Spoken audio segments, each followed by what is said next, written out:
अध्याय 201 स्वर्गीय दानव शरीर। वान है, तुम हाल ही में कहाँ थे? मैं तुमसे तुम्हारे संचार यंत्र पर संपर्क नहीं कर पा रहा था। आखिरकार वानहे को सामने देखकर आर्यन हैरानी से पूछे बिना नहीं रह सका। हालांकि उसकी आंखें अचरज से भरी थीं। उसके सामने खड़ा वानहे कोई अलग ही इंसान लग रहा था। न केवल उसका जज्बा, ऊर्जा और ताकत पहले से कहीं ज्यादा बेहतर थी, बल्कि उससे एक चमकदार आभा भी निकल रही थी। दूसरी तरफ से वानहे जोर से हंसा। मैं हाल ही में सफर कर रहा था और मुझे कुछ शांति चाहिए थी, इसलिए मैंने अपना संचार यंत्र बंद कर दिया था। मैंने अभी अभी अपने माता पिता को एक वीडियो भेजा है और तभी तुम्हारा कॉल आ गया। आर्यन भाई, मेरी चिंता मत करो, मैं बहुत अच्छा कर रहा हूँ। तुम्हारी बात करें, आर्यन भाई, तुम तो अब विश्वविद्यालय में होगे, है ना? उसके पसीने छूट गए। इस दौरान उसने एक गुप्त जगह में छोटे गन का पीछा किया था, जहां उसने न केवल अपने खून और ऊर्जा के मूल को ठीक किया, बल्कि अपनी ताकत भी बहुत ज्यादा बढ़ा ली थी और एक बिल्कुल ही अलग रास्ते पर निकल पड़ा था। उसे उम्मीद नहीं थी कि इतना समय बीत गया है। अगर वह जल्दी सामने नहीं आता तो उसके माता पिता और आर्यन भाई चिंता से मर ही जाते। हालांकि वानहे का मिजाज बहुत ही खुशमिजाज था। जब से जांग शियातन ने उसके खून और ऊर्जा के मूल को अपाहिज किया था और उसके युद्ध कला के रास्ते को काट दिया था, तब से वह थोड़ा उदास रहता था। लेकिन अब उसकी उदासी आखिरकार खत्म हो गई थी। वह सोच रहा था कि अपने माता पिता और अच्छे भाई को इस बारे में कैसे बताए। छोटे गन का शामिल होना बहुत बड़ी बात थी और इसे अभी सामने नहीं लाया जा सकता था। उसे एक सही वजह सोचनी थी। आर्यन ने उस पर शक नहीं किया और हंसते हुए बोला, वान है, मेरे पास तुम्हारे लिए एक खुशखबरी है। क्या खुशखबरी? वो यह है कि मुझे तुम्हारे खून और ऊर्जा के मूल को ठीक करने का एक तरीका मिल गया है। मुझे अपना पता दो और मैं इसे तुम्हें भेज दूंगा। तुम फिर से युद्ध कला का अभ्यास शुरू कर सकते हो। आर्यन बहुत खुश था। वह आखिरकार अपने दोस्त की अंदरूनी उथल पुथल को शांत कर सकता था। उसे हमेशा से बुरा लगता था, आखिरकार वानहे कुछ हद तक उसी की वजह से जांग शियातन का शिकार हुआ था। दूसरी तरफ वानहे तुरंत सन्न रह गया और उसके अंदर बहुत ज्यादा एहसानमंदी की लहर दौड़ गई। उसे उम्मीद नहीं थी कि आर्यन खामोशी से उसके लिए काम कर रहा था। ये साफ था कि खून और ऊर्जा के मूल को ठीक करने वाले ऐसे खजाने को हासिल करने की कीमत बहुत ही ज्यादा होगी। शुक्रिया, आर्यन भाई, वानहे ने धीरे से कहा। उनके बीच का भाईचारा बिना कुछ कहे ही समझ आ रहा था। लेकिन मैंने अपने खून और ऊर्जा के मूल को पहले ही ठीक कर लिया है। आर्यन पहले तो हक्का बक्का रह गया, लेकिन फिर वह खुशी से झूम उठा। सच में? तुम बस मुझे तसल्ली देने के लिए झूठ तो नहीं बोल रहे हो ना? ये सच है। अपने सफर के दौरान मैं एक गुरु से मिला जिसने मुझे बताया कि मेरे पास एक बहुत ही खास शरीर है, लाखों में एक। उन्होंने न केवल मुझे अपना शिष्य बनाया बल्कि कामयाबी के साथ मेरे खून और ऊर्जा के मूल को भी ठीक कर दिया। असल में इस बार मेरे संपर्क तोड़ने की वजह यह थी कि मैं अपने गुरु के साथ अभ्यास के लिए एकांत में था। मेरी ताकत अब बहुत ही खौफनाक हो गई है, पता है? वानहे ने कुछ पल के लिए सोचा और चुनिंदा तौर पर सच का कुछ हिस्सा बता दिया। ऐसा नहीं था कि उसने जानबूझकर इसे छिपाया, बल्कि वह 10,000 जानवरों के कबीले में शामिल होने वाला था, जिसमें बहुत कुछ दांव पर लगा था, और जितने कम लोगों को पता चले उतना ही अच्छा था। हालांकि आर्यन भाई के पास बहुत ही शानदार टैलेंट था, लेकिन वह अभी भी 10,000 जानवरों के कबीले के स्तर से बहुत दूर था। आर्यन थोड़ा हैरान था। उसे उम्मीद नहीं थी कि किसी कहानी जैसी घटना उसके अच्छे भाई के साथ होगी, और फिर उसे सच में बहुत खुशी महसूस हुई। वानहे के पास न केवल लाखों में एक खास शरीर था, बल्कि वह एक बहुत ही ताकतवर गुरु का शिष्य भी बन गया था। ये तो बहुत अच्छी बात थी। बढ़िया, ये तो बहुत अच्छा है। लगता है अब मुझे इस खजाने की जरूरत नहीं पड़ेगी। अच्छे से अभ्यास करो और भविष्य में तुम और मैं दोनों भाई मिलकर संघ पर राज करेंगे। दोनों जोर से हंसे। अपने हालिया हालात के बारे में बातचीत करने के बाद उन्होंने संचार यंत्र काट दिया। दो आदमियों के बीच ज्यादा शब्दों की जरूरत नहीं होती, उनका भाईचारा उनके दिलों में था। वानहे ने कटे हुए संचार यंत्र को देखा, उसकी आंखें खुशी से भरी थीं। छोटे गन, चलो 10,000 जानवरों के कबीले की तरफ चलते हैं। हम देखेंगे कि क्या ये स्वर्गीय दानव शरीर उतना ही ताकतवर है जितना तुम कहते हो। छोटे गन की हंसती हुई आवाज आई। चिंता मत करो, भले ही 10,000 जानवरों के कबीले का मुखिया वह चू जिंगहे भी खुद यहाँ होता, तो भी उसे कुछ पता नहीं चलता। तुम्हारा आर्यन भाई कोई सीधा साधा इंसान नहीं है, ऐसा लगता है कि उसे कुछ और मौके भी मिले हैं। लेकिन कोई बात नहीं, मेरे होते हुए भविष्य में तुम ही उसका ध्यान रखोगे। अभी अभी वे दोनों ये जानकर बहुत हैरान थे कि आर्यन पहले से ही एक उच्च स्तर का युद्ध राजा बन चुका था। वानहे ने अपना सिर हिलाया और हंसा। अगर आर्यन भाई ताकतवर है तो वह मुझे बचाएगा। अगर मैं ताकतवर हूं तो मैं आर्यन भाई को बचाऊंगा। बात एक ही है। वैसे जब मैं 10,000 जानवरों के कबीले में जाऊंगा तो मैं ऐसा कुछ नहीं करूंगा जिससे आसमान और जमीन को नुकसान पहुंचे। चिंता मत करो, 10,000 जानवरों के कबीले में आगे बढ़ने के अलग अलग तरीके हैं। जब तुम अंदर जाओगे तो तुम्हें पता चल जाएगा। Dot dot dot. दूसरी तरफ आर्यन ने अपनी अंदरूनी उथल पुथल को शांत कर लिया था और खुद को तरोताजा भी महसूस कर रहा था। उसे लगा कि उसका अभ्यास और भी तेज हो गया है। रात धीरे धीरे गहरी होती गई। आर्यन के अलग अलग अभ्यास बहुत ही अच्छे तरीके से चल रहे थे। आज कुणाल के मार्गदर्शन से उसे अपने भविष्य के रास्ते के बारे में एक बेमिसाल साफ सफाई महसूस हुई। पूरी ताकत के साथ अभ्यास करूंगा। 5 विद्यालयों की प्रतियोगिता से पहले युद्ध सम्राट तक पहुंचने की पूरी कोशिश करूंगा। आज कुणाल के साथ अपनी बातचीत के दौरान उसे पता चला कि 5 महान विद्यालय जल्द ही एक प्रतियोगिता करने वाले हैं, जिसमें आने वाले समय के लिए संसाधनों का बंटवारा शामिल था और यह आर्यन प्रदेश के 5 महान विद्यालयों के लिए बहुत जरूरी था। कुणाल ने भी आर्यन को अच्छे से अभ्यास करने के लिए कहा था। अपनी ताकत के साथ अगर वह युद्ध सम्राट तक पहुंच जाता है और फिर तलवार के इरादे में छोटी कामयाबी हासिल करके रूहानी पुल को जोड़ लेता है, तो उसकी लड़ने की ताकत बिना किसी शक के बहुत तेजी से आगे बढ़ेगी। वह शायद एक खिताब वाले युद्ध सम्राट के स्तर तक भी पहुंच सकता है। उस समय भले ही वह सिर्फ एक नया छात्र था, वह चौथे साल के बाकी जीनियस लोगों के साथ एक ही मंच पर मुकाबला कर सकेगा। दाखिला लेने के बाद आर्यन का ध्यान अब अपने उम्र के लोगों पर नहीं बल्कि उससे कुछ साल बड़े बाकी जीनियस लोगों पर था। आखिरकार उसकी अभी की लड़ने की ताकत के साथ उसकी उम्र का कोई भी इंसान उसे चुनौती नहीं दे सकता था। अगर वह पूरी ताकत लगाता तो लड़ाई की तो बात ही छोड़िए, इस साल आर्यन प्रदेश युद्ध कला विद्यालय के नए छात्रों की क्लास के बाकी 4 महान जीनियस भी मिलकर उसका मुकाबला नहीं कर पाते। मेरे गुरु मेरे साथ इतना अच्छा बर्ताव करते हैं, इसलिए मुझे आने वाली 5 विद्यालयों की प्रतियोगिता में अपना सब कुछ देना होगा ताकि मैं अपने आर्यन प्रदेश युद्ध कला विद्यालय के लिए संसाधनों का सबसे बड़ा हिस्सा जीत सकूं। और उसके दिमाग में एक और ख्याल भी था। वह अपनी मौसी की तरह ही 5 विद्यालयों के जीनियस लोगों को दबाना चाहता था, उन्हें सिर उठाने के काबिल नहीं छोड़ना चाहता था या उससे भी आगे जाना चाहता था। आर्यन ने अपना मन पक्का किया और गहरे अभ्यास में डूब गया। गरजती आग वाली दुनिया को तबाह करने वाली तस्वीर, स्वर्गद्वार, गुप्त रहस्य, नवचक्र, देव दानव शरीर को देखना। अलग अलग तरह के अभ्यासों ने आर्यन के समय को पूरी तरह से भर दिया था। अगली सुबह जल्दी वह सीधा अंदरूनी परिसर के भीतर चाकुकला अकादमी गया। ये पहले से तय किया गया अभ्यास का काम था। सुबह वह तलवार के इरादे को समझने और अपनी खुद की लड़ने की तकनीकें बनाने की तैयारी के लिए तलवार की अपनी समझ को गहरा करने के लिए चाकुकला अकादमी जाएगा। दोपहर में वह तत्वों के कणों की अपनी समझ को तेज करने के लिए अभ्यास के कमरे में जाएगा और शाम को वह बाकी कामों के लिए प्रशिक्षण लेगा। आर्यन प्रदेश युद्ध कला विद्यालय का अंदरूनी परिसर ही इसका सबसे अहम हिस्सा था। हालांकि यह जगह में बहुत बड़ा नहीं था, लेकिन अलग अलग तरह के नायाब उपकरण, अभ्यास के कमरे और सबसे कीमती सार्वजनिक कोर्स के संसाधन सभी अंदरूनी परिसर में मौजूद थे। आमतौर पर बिना किसी खास इजाजत के बाहरी परिसर के छात्रों को अंदरूनी परिसर में जाने की इजाजत नहीं थी। केवल वे लोग जो युद्ध राजा स्तर तक पहुंच चुके थे, वे ही आज़ादी से अंदरूनी परिसर में जा सकते थे। अंदरूनी परिसर को इस्तेमाल किए जाने वाले हथियारों के आधार पर अलग अलग युद्ध कला अकादमियों में भी बांटा गया था, जैसे कि तलवार कला अकादमी, चाकू कला अकादमी, हथियार कला अकादमी, जहां बाकी कम इस्तेमाल होने वाले हथियारों को रखा गया था, और मुक्का कला अकादमी आदि। अंदरूनी परिसर के भीतर अलग अलग युद्ध कला अकादमियां समय समय पर अंदरूनी रैंकिंग प्रतियोगिताएं भी आयोजित करती थीं, और रैंकिंग के आधार पर संसाधनों का बंटवारा किया जाता था। आखिरकार संसाधन हमेशा सीमित होते हैं, चाहे कोई भी समय हो। भले ही आर्यन प्रदेश युद्ध कला विद्यालय बहुत अमीर था, लेकिन वह हर किसी की जरूरतें पूरी नहीं कर सकता था। बेहतर अभ्यास पाने के लिए कुदरती तौर पर किसी को अपनी ज्यादा अहमियत दिखानी पड़ती थी। यही वजह थी कि चाकू कला अकादमी के डीन आर्यन को पहुंचते देखकर इतने खुश थे। हाल के सालों में तलवार कला अकादमी ने लगातार कई सत्रों में बहुत ही शानदार जीनियस दिए थे, और चाकू कला अकादमी को तलवार कला अकादमी द्वारा दबा दिया गया था, इसलिए उन्हें पलटवार करने के लिए एक बेमिसाल जीनियस की बहुत ज्यादा जरूरत थी। केवल तभी चाकू कला अकादमी संसाधनों का ज्यादा हिस्सा वापस पा सकती थी। अध्याय 202 चाकू अकादमी का चौथा छात्र ये कुंग।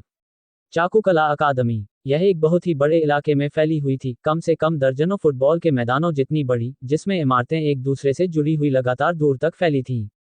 आर्यन प्रवेश द्वार पर खड़ा था। वह छात्रों को समय समय पर अंदर आते और बाहर जाते हुए देख सकता था। अपनी पहली मंजिल के रूप में चाकू कला अकादमी को चुनने की वजह बहुत ही सीधी थी। मेरे गुरु के अनुसार चाकू कला अकादमी के बाकी संसाधन मेरे लिए कोई खास कम नहीं है, लेकिन सबसे बड़ा खजाना 1000 तलवारों का स्मारक मेरे लिए बहुत जरूरी है। आर्यन की आंखों में एक चमक कौंधी। 1000 तलवारों का स्मारक, ये चाकू कला अकादमी का सबसे बड़ा खजाना था, और इसका काम बहुत सीधा था। 1000 तलवारों के स्मारक को देखकर अभ्यास करने से तलवार के इरादे को समझने की रफ्तार तेज हो सकती थी। और सबसे जरूरी बात, इसके असर को उसके तलवार के इरादे वाले लॉकेट के साथ जोड़ा जा सकता था। इस तरह तलवार के इरादे को समझने की मेरी रफ्तार और भी तेज हो जाएगी। युद्ध राजा के स्तर पर तलवार के इरादे में छोटी कामयाबी हासिल करना पक्के तौर पर मुमकिन हो जाएगा। ये सोचते हुए आर्यन ने मुख्य द्वार से अंदर कदम रखा। वह सीधा 1000 तलवारों के स्मारक की तरफ बढ़ा। उसने अपने सामने समय समय पर तलवारें लिए छात्रों को गुजरते हुए देखा, जिनकी आभा बहुत ताकतवर थी, कम से कम युद्ध राजा के स्तर की। पास के अभ्यास के कमरों से लंबी तलवारों के हवा को चीरने की आवाजें आ रही थीं। वे चाकुकला अकादमी के गुरु थे जो सबक दे रहे थे, और कमजोर बुनियाद वाले कुछ छात्र ध्यान से सुन रहे थे। आर्यन ने चाकुकला अकादमी की इस गहरी और पुरानी विरासत पर हैरानी जताई। वह एक के बाद एक इमारतों से गुजरता गया। वह तेजी से 1000 तलवारों के स्मारक की तरफ चला। जल्द ही एक काले रंग की तलवार के आकार की इमारत दिखाई दी, और उस पर लिखे बड़े शब्दों ने आर्यन में जोश भर दिया, जिससे उसे अंदर से निकलने वाली आसमान छूती तेज धार का एहसास हुआ। 10,000 तलवारों वाले पत्थर का गुप्त कमरा।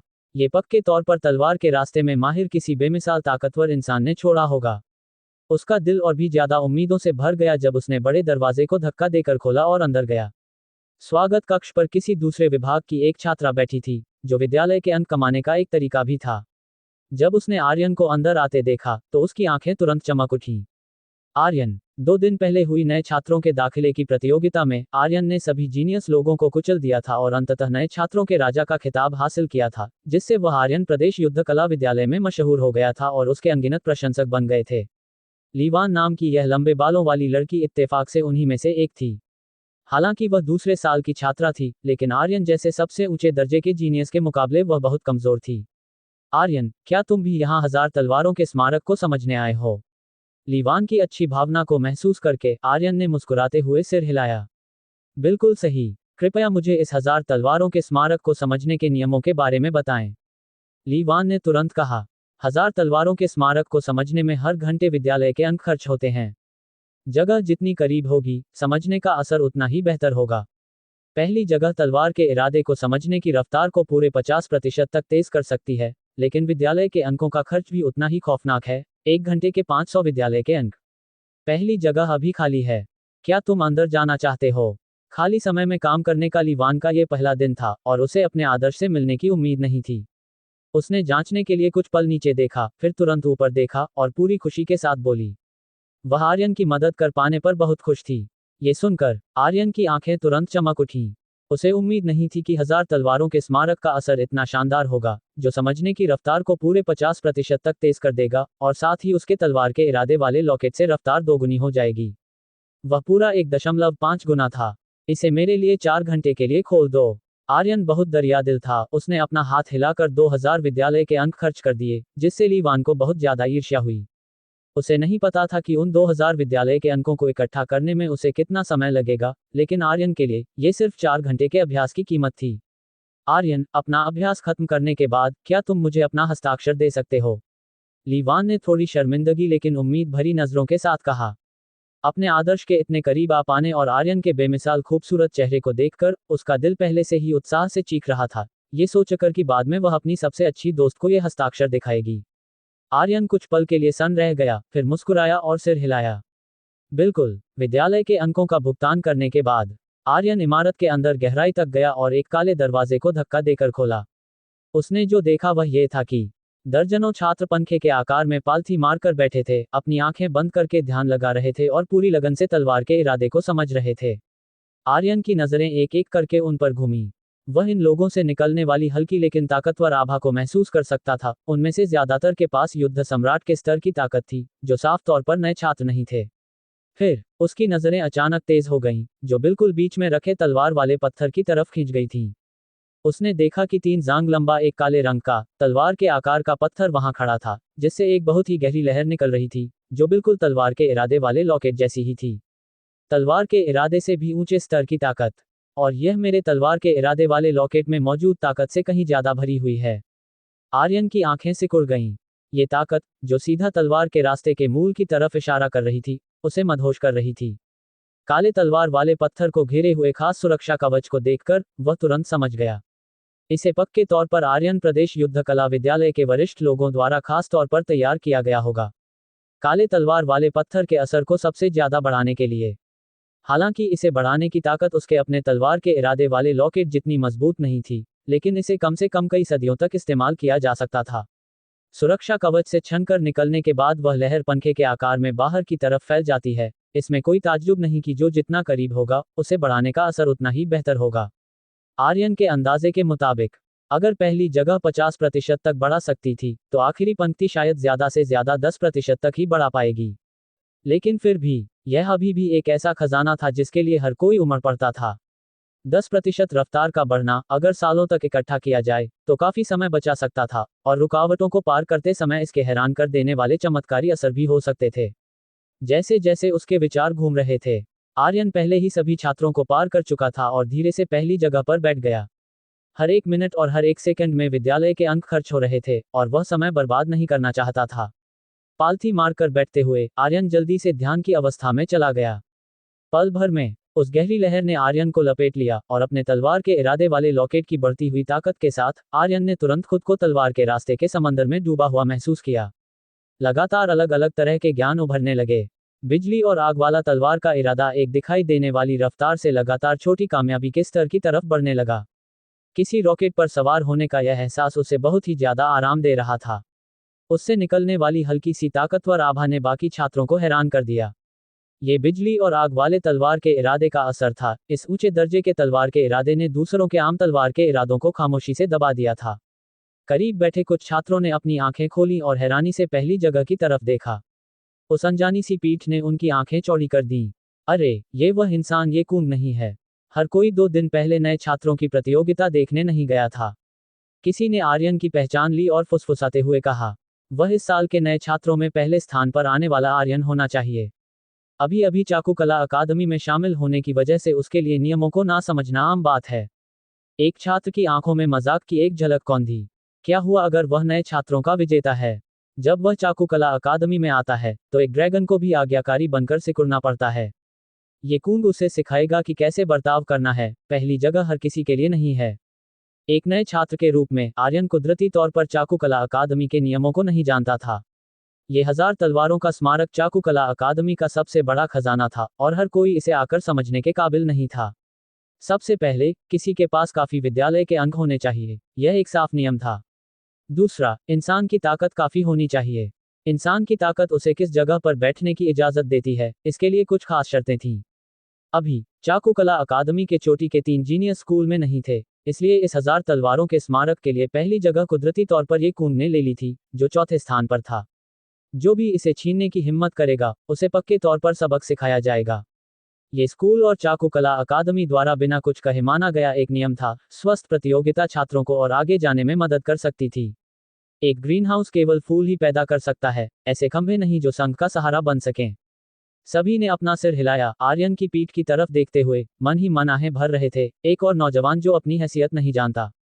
फिर वे तुरंत दोबारा अभ्यास में डूब गए। आर्यन पूरी तरह से ध्यान लगाए हुए था, तलवार के रास्ते के समंदर में पूरी तरह से डूबा हुआ था। बिजली और आग वाला तलवार का इरादा पहले कभी न देखी गई रफ्तार से तेजी से बेहतर हो रहा था, और उसे एक एहसास हुआ। ज्यादा से ज्यादा आधे महीने में वह छोटी कामयाबी के स्तर तक पहुंचने में कामयाब हो जाएगा। संसाधन होने का यही फायदा था। जाहिर है, ऐसा इसलिए भी था क्योंकि आर्यन के पास 10,000 गुना बढ़ने का असर था। दूसरों के लिए अपने तलवार के इरादे को छोटी कामयाबी के स्तर तक लाने में सालों लग जाते। और जब आर्यन पूरी लगन से समझ रहा था, 10,000 तलवारों वाले पत्थर के गुप्त कमरे के प्रवेश द्वार पर लंबी बाहों वाला एक लंबा नौजवान अंदर आया। ये कुंग था। अध्याय 203, जिसे बाहर जाना चाहिए वो तुम हो। इस पल लीवान अभी भी स्काईकॉम पर अपनी सबसे अच्छी दोस्त के सामने डींगे हाँक रही थी कि वह अभी आर्यन से मिली है, जिससे उसकी दोस्त को बहुत जलन हो रही थी। ये कून को आते देखकर वह तुरंत खड़ी हो गई। ये कून के चेहरे के भाव बहुत ही ठंडे थे। उसने सीधा लीवान से कहा, मेरे लिए 10,000 तलवारों वाले पत्थर के गुप्त कमरे में पहली जगह खोल दो, 3 घंटे के लिए। लीवान ने नौजवान से निकल रही ठंडी आभा को महसूस किया, और अनजाने में ही अपना थूक निगलते हुए थोड़ी डरी हुई आवाज में कहा, सीनियर, पहली जगह पहले ही किसी ने ले ली है। तीसरी पंक्ति में अभी भी एक खाली जगह है। क्या आपको वह चाहिए? ये कून, जो आगे बढ़ने ही वाला था, रुक गया। उसने अपना सिर घुमाया और लीवान को ऐसे घूर कर देखा मानो कोई खूंखार जानवर किसी को निगलने वाला हो। उसका पहले से ही ठंडा लहजा और भी ज्यादा बर्फीला हो गया, और उसने सीधे उसे डांटना शुरू कर दिया। क्या तुम नहीं हो? क्या तुम्हें अपना काम करना नहीं आता? तुम्हारी हिम्मत कैसे हुई मेरी जगह, ये कूंग की जगह, किसी और को देने की। ये कूंग बहुत ही चिड़चिड़े मिजाज में था। उसका तलवार का इरादा छोटी कामयाबी के स्तर तक पहुंचने में बहुत धीमा था। उसने शुरुआत में ये योजना बनाई थी कि चाकू कला अकादमी के 3 सबसे बड़े जीनियस इस महीने बाहर हैं, तो वह 1000 तलवारों के स्मारक का इस्तेमाल करके देखेगा कि क्या वह एक ही बार में अपने स्तर को पार कर सकता है। उसे उम्मीद नहीं थी कि उसे ऐसी परेशान करने वाली बात का सामना करना पड़ेगा। जो पहली जगह उसने अपने लिए सोच रखी थी, वह असल में उसके सामने खड़ी इस बेवकूफ़ औरत ने किसी और को दे दी थी। उसकी आंखें बहुत ज्यादा गुस्से से भरी थीं। उसकी आभा की एक लहर उफन पड़ी, जिससे ली वान का चेहरा पल भर में पीला पड़ गया। वह बाहरी स्कूल की महज एक आम दूसरे साल की छात्रा थी, वह ये कूंग जैसे अंदरूनी स्कूल के जीनियस की बराबरी कैसे कर सकती थी। अगर उसने उसे नाराज कर दिया और उसने मन में कोई दुश्मनी पाल ली, तो पक्के तौर पर स्कूल में उसके दिन अच्छे नहीं गुजरेंगे। हालांकि वे दोनों ही आर्यन प्रदेश युद्ध कला विद्यालय के छात्र थे, लेकिन उनकी हैसियत में जमीन आसमान का फर्क था। ये कूंग द्वारा इस तरह डांटे जाने पर लीवान की आंखों में आंसू आ गए। उसने अपनी सिसकियों को रोकते हुए जल्दी से माफी मांगी। मुझे माफ कर दीजिए, मुझे माफ कर दीजिए सीनियर ये कूंग, यहाँ मेरा पहला दिन है और मुझे अभी तक नियमों के बारे में नहीं पता है। ये कूंग ने एक बहुत ही डरावने चेहरे के साथ कहा। जाओ और उस इंसान को अभी मेरे लिए बाहर बुला कर लाओ। तुम नियम नहीं जानती, लेकिन क्या वह उन्हें नहीं जानता? ये तो ये कूंग के सिर पर गंदगी करने जैसा है। वह जितना सोचता गया, उसे उतना ही गुस्सा आता गया। उसने बस लीवान को एक तरफ धकेल दिया, जिससे वह जमीन पर गिर गई। उसकी बांह पर चोट लग गई और आंसुओं ने उसकी आंखों को धुंधला कर दिया। उसे बहुत ज्यादा बुरा लग रहा था, क्योंकि काम सौंपते समय उससे पहले काम करने वाले इंसान ने उसे ऐसे किसी नियम के बारे में नहीं बताया था। ये कूंग सीधा 10,000 तलवारों वाले पत्थर के गुप्त कमरे की गहराई की तरफ चल पड़ा। चाकू कला अकादमी में संसाधनों का बंटवारा हमेशा ताकत से तय होता था। ऐसा लगता है कि मैंने बहुत समय से कोई वार नहीं किया है और कुछ लोग मेरे रुतबे को चुनौती देना चाहते हैं। ये कूंग ने ताना मारा। एक खनक की आवाज के साथ उसने दरवाजा धक्का देकर खोला और अंदर चला गया। गुस्से भरी नजरें उसकी तरफ मुड़ गईं। हर कोई पूरी लगन से तलवार के इरादे को समझ रहा था और इस तरह बुरी तरह से रोके जाने पर उन्हें कुदरती तौर पर गुस्सा आ गया। हालांकि अंदर आने वाले इंसान को देखकर वे तुरंत सन्न रह गए। फिर वे खामोश हो गए। कुछ लोगों में अपना गुस्सा दिखाने की हिम्मत नहीं थी। एक इंसान का नाम, एक पेड़ की परछाई, ये कूंग हमेशा से चाकू कला अकादमी में बहुत हावी रहा था और बहुत ही खौफनाक तरीके से बर्ताव करता था। इतनी छोटी सी बात पर ये कूंग से उलझने की कोई जरूरत नहीं थी। ये कूंग है, वह इतना गुस्सा क्यों है? कोई हैरान था। उसके बगल वाले छात्र ने आर्यन की दिशा में अपने होंठ सिकुड़े कुछ हद तक मजाक उड़ाते हुए बोला। खैर, ऐसा लगता है कि उसे पता चल गया है कि उसकी जगह ले ली गई है। इस इंसान की ये कूंग पर गुस्सा करने की हिम्मत नहीं थी, बल्कि उसने आर्यन पर सारा इल्जाम डाल दिया। उसकी नज़र में, अगर आर्यन ने ये कूंग की जगह नहीं ली होती, तो ये कूंग इतना गुस्सा होकर दरवाजा धड़धड़ाते हुए अंदर नहीं आता। इससे उनके अभ्यास पर असर पड़ा। आर्यन अभी भी पूरी तरह से अपने अभ्यास में डूबा हुआ था। ये कूंग के दरवाजा धड़धड़ाने की आवाज का उस पर जरा भी असर नहीं हुआ था। उसने अपने दिमाग का सिर्फ एक छोटा सा हिस्सा बाहर की तरफ रखा था, और जब तक कोई उस पर हमला नहीं करता, उसे आसानी से परेशान नहीं किया जा सकता था। हर कोई ये कूंग को आर्यन की जगह की तरफ लंबे कदम भरते हुए देख रहा था। मेरे रास्ते से हट जाओ। ये कूंग की आवाज बहुत ही ठंडी थी जब वह आर्यन पर चिल्लाया। वह कुदरती तौर पर हावी होने वाला था और हाल ही में अपने अभ्यास में रुकावटों की वजह से वह और भी ज्यादा चिड़चिड़ा हो गया था। उसने आर्यन के साथ जरा भी शराफत नहीं दिखाई। गुस्से भरी उस चीख ने आखिरकार आर्यन को चौंका दिया। आर्यन की पलकें उठी और वह अपने गहरे अभ्यास से बाहर आ गया। उसकी आंखों में गुस्सा कौंध गया। ज्ञान की एक झलक अभी अभी गुजरी थी, लेकिन इस गुस्से भरी दहाड़ ने उसे अचानक काट दिया।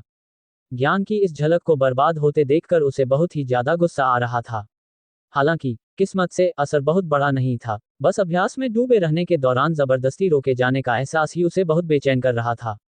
अजीब तरीके से उसके सामने प्रकट हुए इंसान को ऊपर देखते हुए उसने एक गहरी सांस ली, अपने दिल के गुस्से को जबरदस्ती दबाते हुए, और आर्यन ने एक गहरी आवाज में कहा, ये 10,000 तलवारों वाले पत्थर का गुप्त कमरा है। दूसरों के अभ्यास में खलल डालने की इजाजत नहीं है। क्या तुम नियम नहीं समझते? ये कूंग इतना गुस्से में था कि वह उल्टा हंसने लगा।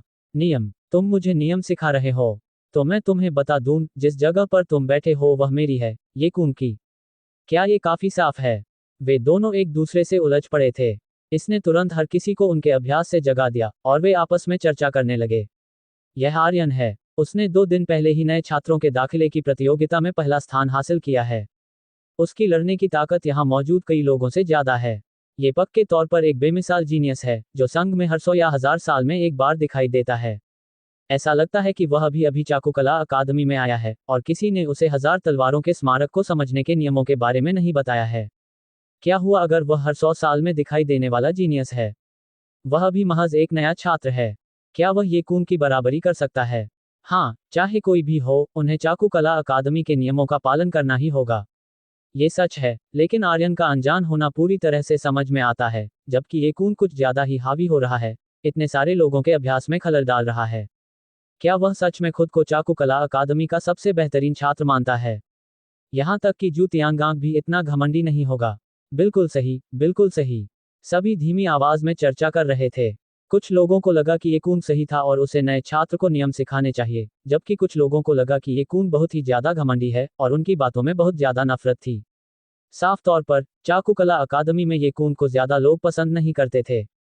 ये कून ने कुदरती तौर पर ये बातें सुन ली थीं। उसकी ठंडी नजर सब पर घूमी, जिसने पल भर में ही हर किसी को खामोश कर दिया। अपना सिर घुमाकर उसने ठंडेपन से कहा, तो यह इस साल के नए छात्रों में पहले स्थान पर आने वाला इंसान है। इसमें कोई ताज्जुब नहीं कि तुम्हारी इतनी घमंड करने की हिम्मत हुई, नियमों की परवाह किए बिना और अपने सीनियर्स की इज्जत न करते हुए। लेकिन मुझे, ये कून को, कोई परवाह नहीं है कि तुम पहले स्थान पर आने वाले इंसान हो या नहीं। एक बार जब तुम चाकुकला अकादमी में आ जाते हो, तो अगर तुम ड्रैगन हो, तो तुम्हें मेरे लिए सिकुड़ना होगा, अगर तुम बाघ हो, तो तुम्हें मेरे लिए दबना होगा। उसने कुछ दिन पहले नए छात्रों की प्रतियोगिता नहीं देखी थी, इसलिए उसने आर्यन पर ज्यादा ध्यान नहीं दिया था। महज एक नया छात्र जो पहले स्थान पर आया है, ऐसा हर साल कोई ना कोई होता है। जब तक वे उसके बराबर पहुंचेंगे, वह पहले ही पास होकर निकल चुका होगा। मैं तुम्हें बाहर निकलने के लिए 10 सेकंड देता हूं, वरना मुझे तुम्हें नियम शब्द कैसे लिखते हैं ये ठीक से सिखाना पड़ेगा। ये कहते हुए उसने उल्टी गिनती शुरू कर दी। उसने अपने हाथ बांध लिए और उसके मुंह से ठंडी चीखें निकलने लगीं। 10, 9, डॉट डॉट डॉट। ये कून को इतना आक्रामक देखकर आर्यन की आंखें पहले ही बहुत ठंडी हो चुकी थीं। शुरुआत में उसे लगा था कि उसने कुछ गलत किया है, लेकिन आसपास के छात्रों की बातचीत सुनने के बाद वह समझ गया। तो तथाकथित नियमों का मतलब ताकत से बात करना है। केवल सबसे ताकतवर ही पहली जगह ले सकता है। उसने अपने दिल में मजाक उड़ाया।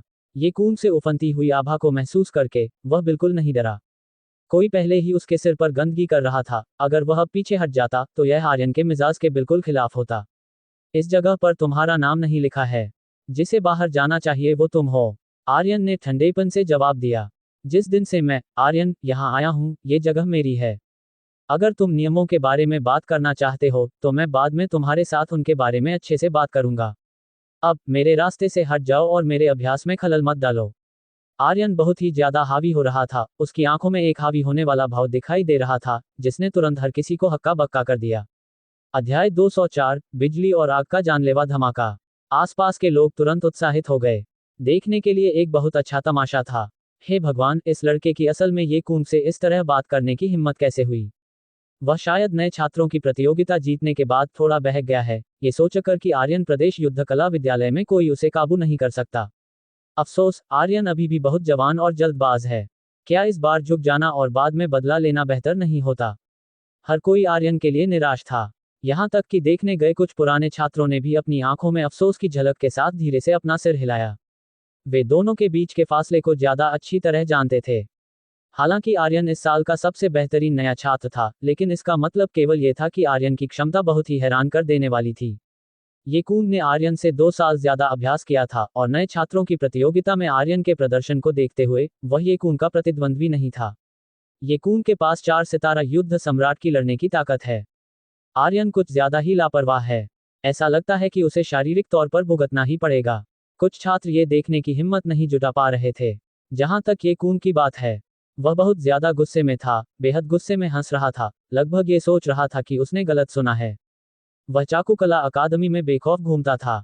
उन 3 सबसे बड़े दानवों के अलावा जिनका वह थोड़ा सम्मान करता था, किसी और की कभी उसके साथ इस तरह का बर्ताव करने की हिम्मत नहीं हुई थी। बहुत बढ़िया, बहुत बढ़िया। तो यह एक नासमझ बेवकूफ है, कोई ताज्जुब नहीं कि वह नियम नहीं जानता। ये कून ने बार बार ताना मारा, उसकी आंखों का गुस्सा लगभग सच में बदल रहा था। आर्यन ने हालांकि एक ही बेपरवाह शब्द कहा, दफा हो जाओ। तुरंत ही उसने अपनी आंखें कसकर बंद कर लीं और वापस अपने अभ्यास की अवस्था में चला गया। वह जानता था कि 10,000 तलवारों वाले पत्थर के इस गुप्त कमरे में ये कून वार करने की हिम्मत नहीं करेगा। यह विद्यालय का एक सख्त नियम था। हालांकि स्वस्थ प्रतियोगिता को बढ़ावा दिया जाता था, लेकिन अगर हदें तय नहीं की गईं, तो पूरे विद्यालय में अफरा-तफरी मच जाएगी। आर्यन इस पागल कुत्ते जैसे इंसान के साथ समय बर्बाद नहीं करना चाहता था। हर कोई पूरी तरह से हक्का बक्का था। आर्यन की ताकत चाहे जो भी हो, सरेआम ये कून को इस तरह चुनौती देने की यह हिम्मत ही आम लोगों की सोच से परे थी। बहुत बढ़िया, बहुत बढ़िया, बहुत बढ़िया। ये कून का शरीर गुस्से से हल्का सा कांपने लगा, और अगर उसकी आंखों की ठंडक मार सकती, तो आर्यन के काफी पहले ही 1000 टुकड़े हो चुके होते। मैं देखना चाहता हूं कि क्या तुम जिंदगी भर गुप्त कमरे में कायब बनकर रह सकते हो। उसने ठंडेपन से खर्राटे लिए और लंबे कदम भरते हुए चला गया। उसकी नजर में आर्यन सिर्फ इसलिए इतना घमंड दिखा रहा था क्योंकि उसे पता था कि कोई गुप्त कमरे में वार करने की हिम्मत नहीं करेगा, लेकिन आर्यन पक्के तौर पर लंबे समय तक गुप्त कमरे में नहीं रह पाएगा। ये दुश्मनी आज नहीं तो कल निकाली ही जाएगी। ये कून गुस्से में उबलते हुए गुप्त कमरे से बाहर निकला और वापस स्वागत कक्ष पर आ गया। लीवान अभी भी डरी हुई थी, उसका चेहरा पीला था, डर के मारे हिलने की हिम्मत नहीं कर पा रही थी। बेवकूफ औरत, मुझे तीसरी पंक्ति वाली जगह दो। लीवान ने बार बार सिर हिलाया, हकलाते हुए बोली। ठीक है। ये सीनियर ये कून के दिल में एक अनजानी आग भड़क उठी, और उसने तुरंत उसे एक थप्पड़ जड़ दिया। लीवान का गोरा और नाजुक चेहरा तेजी से सूज गया, और लाल रंग की उंगलियों के निशान साफ दिखाई देने लगे। हालांकि ये कून ने अपनी ताकत को थोड़ा काबू में रखा था, लेकिन उस थप्पड़ ने लीवान को चक्कर में डाल दिया और उसका सिर चकराने लगा। उस जवान लड़की की आंखों में तुरंत आंसू आ गए, और वह डर के साथ ये कून को देखने लगी, पूरी तरह से अनजान कि उसे अचानक थप्पड़ क्यों मारा गया। अगली बार अपनी आंखें खुली रखना। अगर तुमने दोबारा मेरी जगह किसी और को देने की हिम्मत की, तो अंजाम बहुत बुरा होगा। ये कून ने ठंडेपन से खर्राटे लिए और गुप्त कमरे में लौट आया। हालांकि तीसरी पंक्ति वाली जगह केवल 30% समझने की रफ्तार बढ़ाती थी, लेकिन वह समय बर्बाद नहीं करना चाहता था। गुप्त कमरे में हर कोई चुपके से देख रहा था, अपने दिलों में ये जानते हुए कि आज ये लड़ाई टल नहीं सकती। वे उत्साहित महसूस करने से खुद को नहीं रोक पाए। चाकुकला अकादमी में इस स्तर की लड़ाई को हुए काफी समय हो गया था। ये कून के हाव भाव साफ तौर पर बता रहे थे कि वह आर्यन का रास्ता रोकने का इरादा रखता है। ये कून ने ठंडेपन से आर्यन की पीठ की तरफ देखा, और वह भी अभ्यास की अवस्था में चला गया। दुश्मनी अपनी जगह थी, लेकिन अभ्यास तो करना ही था। समय धीरे धीरे बीतता गया। समय समय पर छात्र उठते और नए लोग अंदर आते। आखिरकार हर कोई आर्यन जितना अमीर नहीं था, जो अपनी मर्जी से विद्यालय के अंक लुटा सके। हालांकि जाने वाले छात्र वहां से गए नहीं, वे बस बाहर इंतजार करने लगे, क्योंकि एक और अच्छा तमाशा होने वाला था। जहां तक आर्यन की बात है, उसने काफी पहले ही इस छोटी सी घटना को किनारे कर दिया था, और पूरी तरह से गहरे अभ्यास की अवस्था में चला गया था। उसकी नज़र में ये कून महज एक कीड़े जैसा इंसान था जो उसके पक्के इरादे को हिला नहीं सकता था। इस पल उसके दिमाग में अलग अलग तरह के ज्ञान घूम रहे थे। 1000 तलवारों के स्मारक का असर केवल तलवार के इरादे को समझने में ही नहीं था, बल्कि यह सीधे तलवार के रास्ते के मूल की तरफ इशारा करने वाले अलग अलग टुकड़ों में बंटी हुई जानकारी भी भेजता था, जिसे आर्यन ने बहुत ही ध्यान से पकड़ लिया था। ये या तो टुकड़ों में बंटी हुई तलवार की तकनीकें थीं, या तलवार के रास्ते के बारे में ज्ञानवर्धक सिद्धांत, या तलवार की तकनीकों से जुड़ी प्रेरणा की अन्य झलकें। संक्षेप में, ये सब आर्यन के विकास के लिए खुराक में बदल गया। उसे लगा कि उसके गुरु की सच में एक योजना थी जब उन्होंने उसे चाकुकला अकादमी में आने के लिए कहा था। ये पक्के तौर पर उसके विकास के लिए एक बहुत ही सही जगह थी, जो कुछ कमियों को जल्दी से पूरा करने के लिए काफी थी। आर्यन कुल मिलाकर महज 2 महीनों में यहां तक पहुंचा था। हालांकि उसका विकास बहुत ही हैरान कर देने वाला और तेज था, लेकिन अभी भी कुछ कमियां थीं, यानी कि कमजोर बुनियाद। इस पल 1000 तलवारों का स्मारक तेजी से इस कमी को पूरा कर रहा था। और खुद की बनाई हुई एक लड़ने की तकनीक का एक जानलेवा वार आर्यन के दिमाग में तेजी से आकार ले रहा था। कुछ पहले से मौजूद विचार 1000 तलवारों के स्मारक से प्रेरित होकर एक हैरान कर देने वाली रफ्तार से निकाले जाने लगे थे। 1000 तलवारों के स्मारक के साथ पहले संपर्क का यह असर था। आर्यन ने अपना पूरा ध्यान लगाया, लगातार नए नतीजे निकाल रहा था। यहां तक कि गरजती आग वाली दुनिया को तबाह करने वाली तस्वीर से मिली कुछ प्रेरणाएं भी पूरी तरह से शामिल हो गई थीं।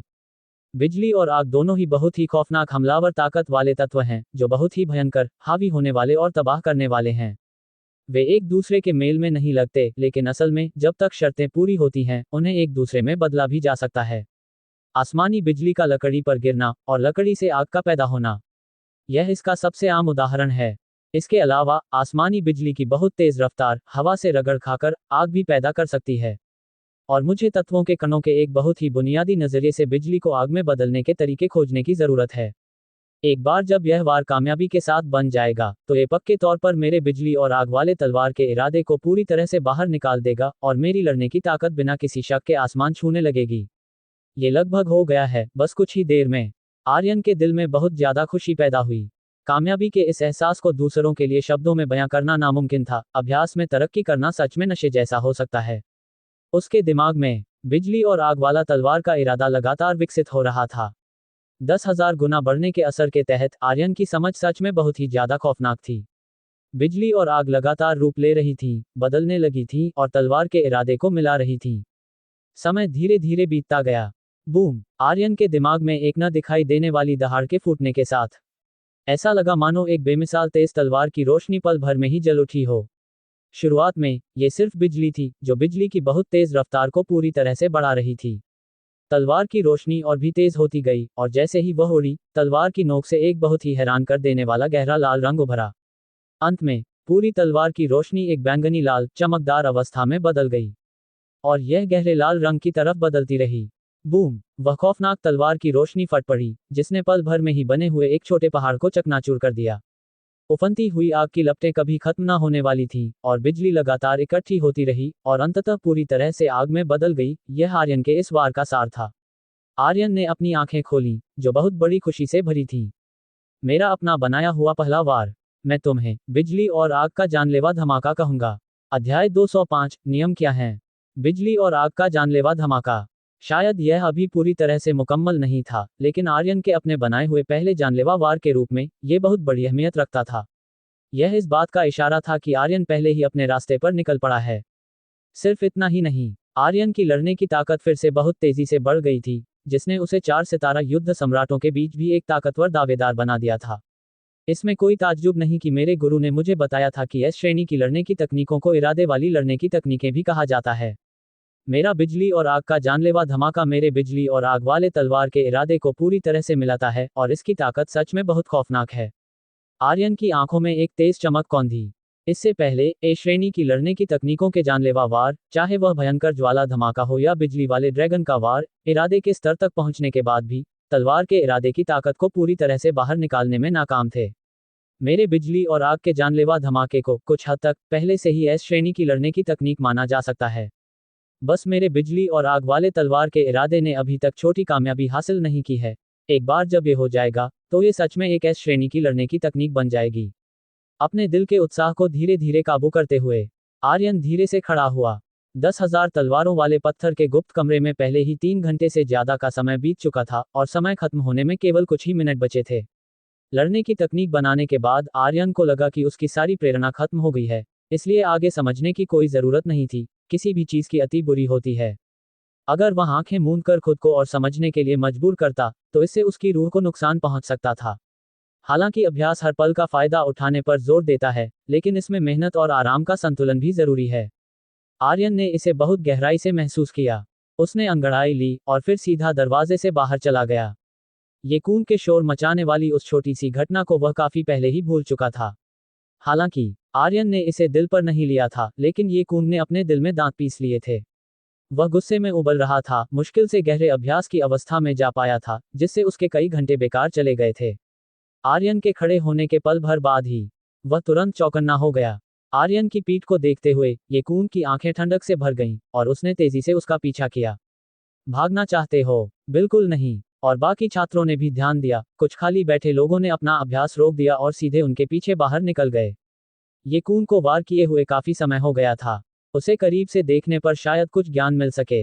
आर्यन गुप्त कमरे से बाहर निकला और स्वागत कक्ष की तरफ बढ़ा। उसे अभी भी याद था कि उसे लीवान के लिए हस्ताक्षर करने हैं, क्योंकि वह अपनी बात से पीछे हटने वाला इंसान नहीं था। लेकिन जैसे ही वह स्वागत कक्ष पर पहुंचा, उसके चेहरे के भाव बदल गए। उसने लीवान के गोरे चेहरे पर लाल रंग के उंगलियों के निशान साफ देखे।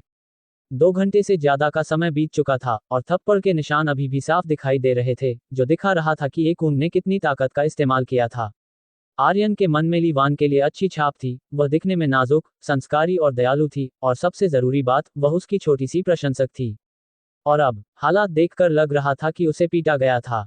आर्यन ने लीवान के थोड़े पीले चेहरे को देखा और धीरे से पूछा, क्या हुआ? लीवान हिचकिचाई और फिर आखिरकार डरे हुए अंदाज में अपना सिर हिलाते हुए बोली, कुछ नहीं, मैं गलती से गिर गई थी।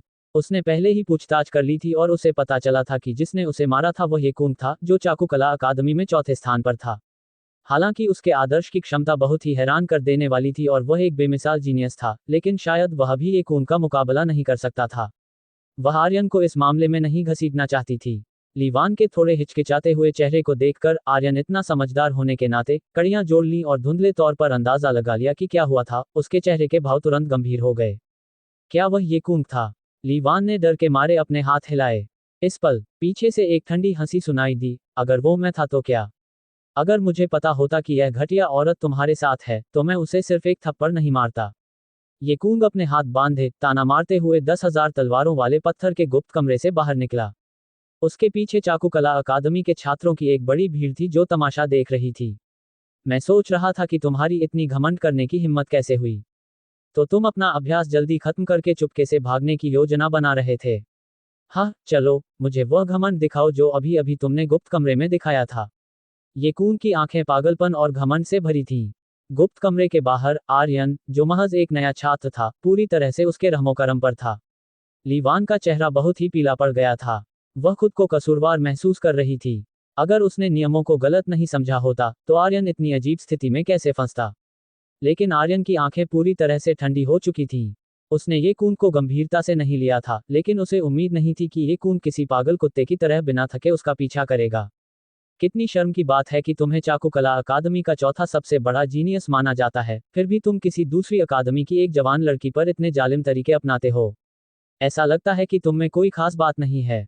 आर्यन ने ठंडेपन से कहा। उसका दिल एक अजीब से गुस्से से भर गया था। ये साफ था कि ली वान को उसी की वजह से इस मामले में घसीटा गया था। उसने ये कून को एक कड़ा सबक सिखाने का मन बना लिया था। अगर उसने जोरदार तरीके से जवाब नहीं दिया तो क्या जब भी वह अभ्यास करने के लिए चाकुकला अकादमी आएगा तो उसे घिन नहीं आएगी। 10,000 तलवारों वाले पत्थर के गुप्त कमरे का असर बहुत ही शानदार था और आर्यन ने पहली जगह हासिल करने का पक्का इरादा कर लिया था। तुम मुझसे नियमों के बारे में बात करना चाहते हो, तो मैं तुम्हें ठीक से बताऊंगा कि नियम क्या होते हैं। आर्यन अब और शब्दों को बर्बाद नहीं करना चाहता था। वह घूमा और चाकुकला अकादमी के अभ्यास के मैदान की तरफ चल पड़ा। ताकत से बात करना ही एकमात्र कड़वा सच था। आर्यन को इतना ताकतवर देखकर ये कूंग और भी ज्यादा गुस्से में आ गया। काफी समय हो गया था जब किसी ने उसे इतना अनदेखा किया था। बहुत बढ़िया, बहुत बढ़िया। ऐसा लगता है कि मैंने, ये कूंग ने, बहुत लंबे समय से कोई वार नहीं किया है जिससे किसी भी अरे गहरे को मेरे सिर पर चढ़कर गंदगी करने का मौका मिल गया है। ये कूंग ने अपने दांत पीसे और आर्यन के पीछे अभ्यास के मैदान की तरफ चल पड़ा। उसने बाद में आर्यन को एक अच्छा सबक सिखाने का पक्का इरादा कर लिया था। पल भर में नए छात्रों के राजा आर्यन और चाकुकला अकादमी में चौथे स्थान पर रहने वाले ये कूंग के बीच लड़ाई की खबर तुरंत पूरी चाकुकला अकादमी में फैल गई। हर कोई उस जगह पर उमड़ पड़ा। चाकुकला अकादमी में इस स्तर की लड़ाई काफी समय से नहीं हुई थी। यहां तक कि चाकुकला अकादमी के डीन लियांग योंग भी घबरा गए। क्या वह लड़का आर्यन ये कूंग से लड़ने जा रहा है? यह क्या हो रहा है? वह तुरंत परेशान हो गए और वापस चाकुकला अकादमी की तरफ दौड़ पड़े। वह इस लड़ाई को रोकना चाहते थे। आर्यन चाकुकला अकादमी का एक अनमोल खजाना था और अगर वे दोनों अभी टकराते तो यह आर्यन के लिए बहुत बड़ी नाइंसाफी होती। चाकुकला अकादमी का अभ्यास का मैदान। आर्यन और ये कूंग एक दूसरे के आमने सामने खड़े थे। आसपास लोगों की भीड़ जमा हो गई थी और दूर से लोग लगातार दौड़कर आ रहे थे। ये कूंग अपने हाथ बांधे खड़ा था, उसे वार करने की कोई जल्दी नहीं थी, बस लगातार ताना मार रहा था। वह सबके सामने आर्यन को हराना चाहता था, उसे बुरी तरह जलील करना चाहता था और उसे आसमान और जमीन की हदों का एहसास कराना चाहता था। तभी वह आर्यन के पहले के उकसावे से अपने दिल में लगी आग को बुझा सकता था। लड़के, अगर तुम अभी घुटने टेक कर चुपचाप 3 बार सिर झुका लो तो मैं तुम्हें इस बार छोड़ दूंगा, वरना। उसने 2 बार खर्राटे लिए। उसकी धमकी का बहुत गहरा मतलब था। उसका मकसद साफ था, वह आर्यन को जलील करना चाहता था। जहां तक आर्यन की बात है, उसके चेहरे के भाव काफी पहले ही पूरी तरह से बेपरवाह हो चुके थे, केवल उसकी आंखों की ठंडक ही सब कुछ बता रही थी। मुझे उम्मीद है कि तुम्हारी तलवार तुम्हारी जुबान जितनी गंदी नहीं होगी। एक दूसरे के खून के प्यासे इन दोनों लोगों को देखकर चाकुकला अकादमी के छात्र आने वाली लड़ाई का और भी ज्यादा बेसब्री से इंतजार करने लगे। हालांकि हर किसी को लग रहा था कि ये कूंग ही जीतेगा। हालांकि आर्यन ने नए छात्रों की प्रतियोगिता में जो ताकत दिखाई थी, उसके साथ वह पूरी तरह से बेबस तो नहीं होगा, फिर भी देखने लायक कुछ न कुछ तो होगा ही। ज्यादा से ज्यादा दर्शक आ गए और ली वान भीड़ में घुस गई। अपनी मुट्ठियां भींचे हुए उसने मन ही मन प्रार्थना की, तुम्हें जीतना ही होगा आर्यन। उसकी घबराहट के बीच मैदान पर मौजूद दोनों की आभा पहले ही अपने चरम पर पहुंच चुकी थी। अगले ही पल एक खनक के साथ आर्यन की कमर पर बंधी काला चांद युद्ध की तलवार पल भर में एक वूश की आवाज के साथ म्यान से बाहर निकल आई और एक काली चमक में बदलकर ये खून की तरफ वार करने के लिए आगे बढ़ी। अध्याय 206 पहला हारने वाला। ये किसी दुश्मन के खिलाफ आर्यन का काला चांद युद्ध की तलवार का पहला असली इस्तेमाल था। आखिरकार नए छात्रों की प्रतियोगिता में बाहरी असर से बचने के लिए एक जैसे उपकरण और हथियारों का इस्तेमाल किया गया था। काला चांद युद्ध की तलवार को पकड़ते ही आर्यन ने तुरंत अपने जज्बे, ऊर्जा और ताकत को अपने चरम पर पहुंचते हुए महसूस किया। बिजली और आग वाला तलवार का इरादा आसमान की तरफ उठा। आर्यन की आंखें लड़ने के जज्बे से भरी थीं। हालांकि ये खून का मिजाज तारीफ के काबिल नहीं था, लेकिन उसकी ताकत असली थी और जीनियस लोगों से भरी चाकुकला अकादमी में उसका चौथा स्थान इस बात का सबूत था। बिना किसी शक के शुरुआत करने के बाद से आर्यन का सामना जिस सबसे ताकतवर तलवारबाज से हुआ था वह यही था। अपने पीछे बिजली और आग वाले पंखों के फड़फड़ाने के साथ आर्यन की रफ्तार अपनी हद तक पहुंच गई और काला चांद युद्ध की तलवार हवा से रगड़ खाती हुई उसके शुद्ध खून और ऊर्जा और बिजली और आग वाले तलवार के इरादे के दोगुने असर के तहत एक बहुत ही खौफनाक तेज धार के साथ ये खून की तरफ बढ़ी। हवा खुद लहरों की परतों में कट गई थी। आर्यन का अपनी ताकत छिपाने का कोई इरादा नहीं था। उसने अपने पहले ही वार से अपनी पूरी ताकत लगा दी। ये खून के चेहरे के भाव तुरंत बदल गए। आर्यन की ताकत उसकी सोच से कहीं ज्यादा थी। वह पक्के तौर पर चाकुकला अकादमी के शीर्ष 10 लोगों में जगह बना सकता था। तो तुम्हारे पास कुछ हुनर है, कोई ताज्जुब नहीं कि तुम्हारी इतनी घमंड करने की हिम्मत हुई। उसने एक ठंडी चीख मारी। बिना डरे खतरे का सामना करते हुए उसके कठोर दाहिने हाथ ने अपनी युद्ध की तलवार को पकड़ लिया। एक खौफनाक तलवार का इरादा भी आसमान की तरफ उठा और उसकी युद्ध की तलवार किसी नए चांद की तरह पल भर में काला चांद युद्ध की तलवार से टकरा गई। खनक। दोनों युद्ध की तलवारों के टकराने से एक कान फाड़ देने वाली धातु की खनक गूंज उठी, जिसने हवा को भी हिला दिया। आसपास के कुछ छात्र तेजी से पीछे हट गए। चाकुकला अकादमी के हर छात्र के पास युद्ध सम्राट स्तर की ताकत नहीं थी, ज्यादातर महज युद्ध राजा थे। उनकी लड़ाई का असर बहुत ही खौफनाक था। इसने हर किसी को खौफ में डाल दिया। आर्यन की ताकत ने उन्हें पूरी तरह से हैरान कर दिया था। क्या ये सच में एक नया छात्र है? अगर मैं गलत नहीं हूं, तो ये पक्के तौर पर 4 सितारा युद्ध सम्राट की दहलीज वाली ताकत है। ये बहुत खौफनाक है। मैं शर्त लगा सकता हूं कि अगली अंदरूनी रैंकिंग प्रतियोगिता में आर्यन पक्के तौर पर शीर्ष 10 में जगह बना लेगा। कोई ताज्जुब नहीं कि वह ये खून के खिलाफ भी इतना ताकतवर और निडर है। असल में उसके पास असली हुनर है। इस साल का नया छात्र विजेता सच में कुछ ज्यादा ही दानव जैसा है। ... हर कोई हैरान था। उनकी आंखें तेज थीं, अखाड़े में हो रही इस भयंकर लड़ाई को ध्यान से देख रही थीं। शुरुआत में हर किसी को लगा था कि ये खून जीतेगा, लेकिन आर्यन के पहले ही वार ने तुरंत हर किसी की सोच को पलट कर रख दिया था। ऐसा लग रहा था कि लड़ाई अब सस्पेंस से भर गई है। लीवान का छोटा सा चेहरा उत्साह से लाल हो गया था। आर्यन के अचानक उफन्ने ने उसे रोमांचित कर दिया था।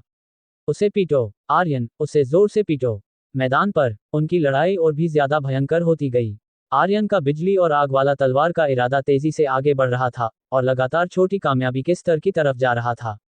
हालांकि यह कुछ समय के लिए खून के तेज हवा वाले तलवार के इरादे की गहराई का मुकाबला नहीं कर सकता था, लेकिन दोहरे तत्वों के मिले हुए तलवार के इरादे ने इसकी पूरी तरह से भरपाई कर दी थी और यहां तक कि आर्यन के तलवार के इरादे को और भी ज्यादा ताकतवर बना दिया था। ये खून जितना लड़ता गया उतना ही हैरान होता गया।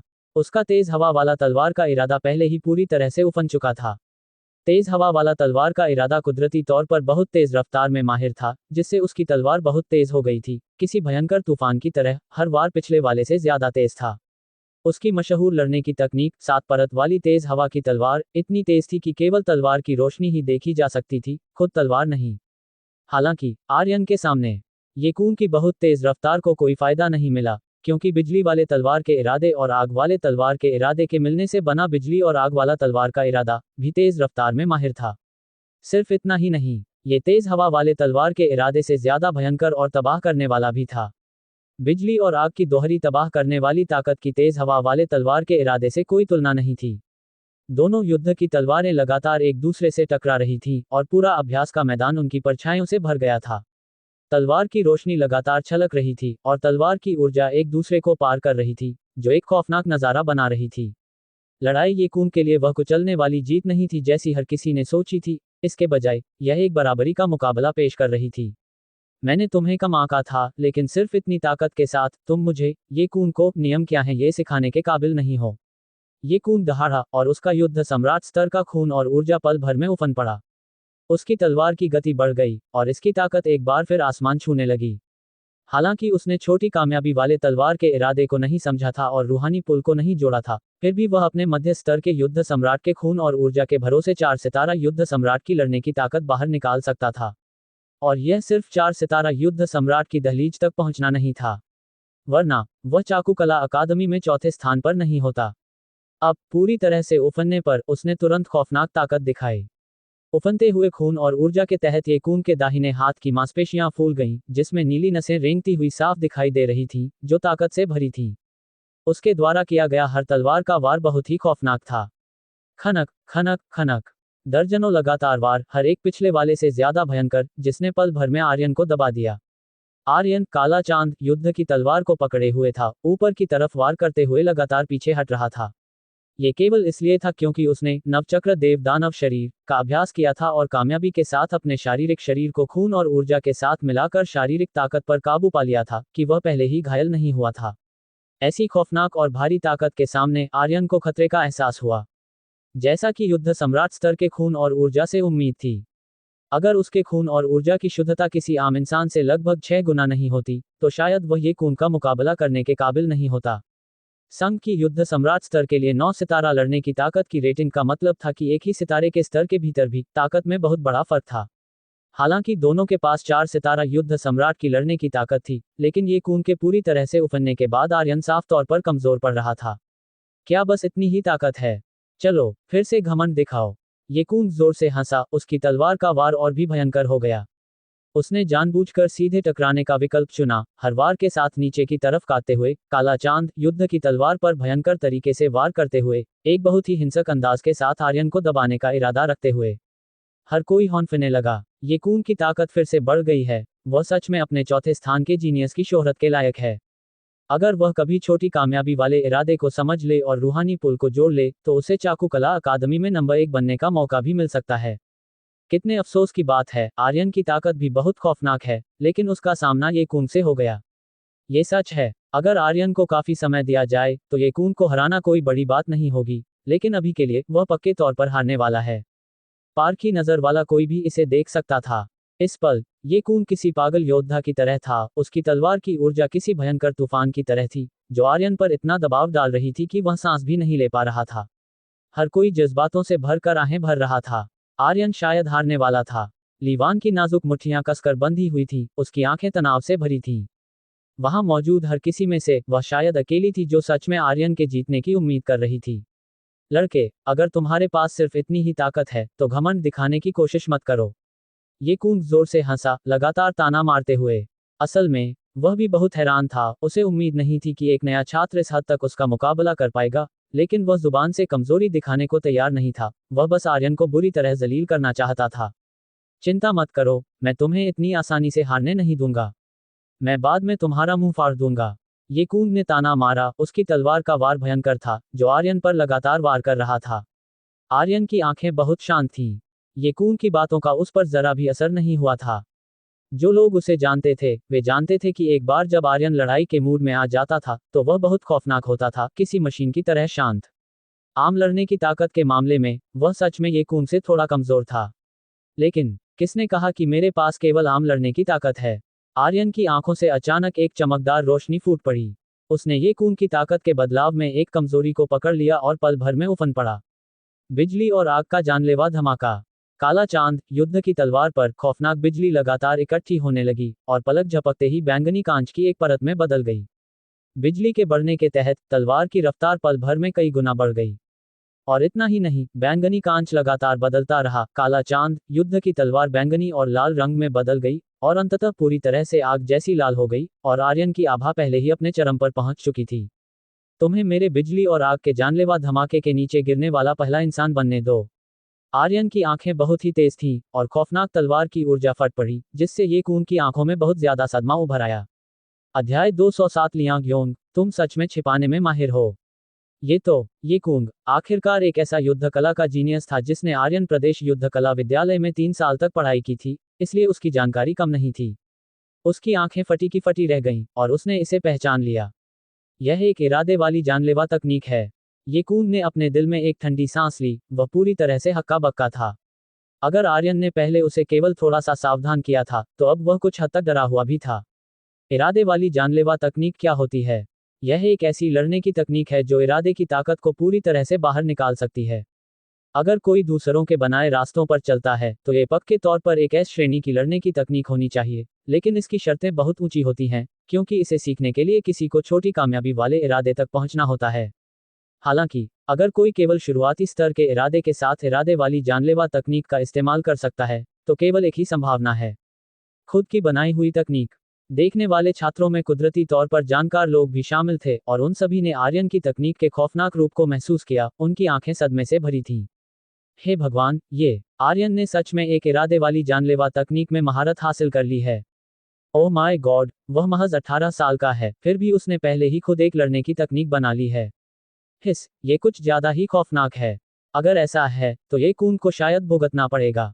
कुछ लोग जिन्हें काफी समय से ये कून पसंद नहीं था, वे खुश होने लगे। हर कोई जानता था कि एक इरादे वाली जानलेवा तकनीक का क्या मतलब है।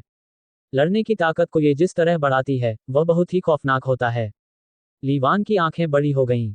आर्यन ने जिस तकनीक का इस्तेमाल किया था उसे पहचानने का तजुर्बा उसके पास नहीं था, लेकिन वह बेवकूफ नहीं थी।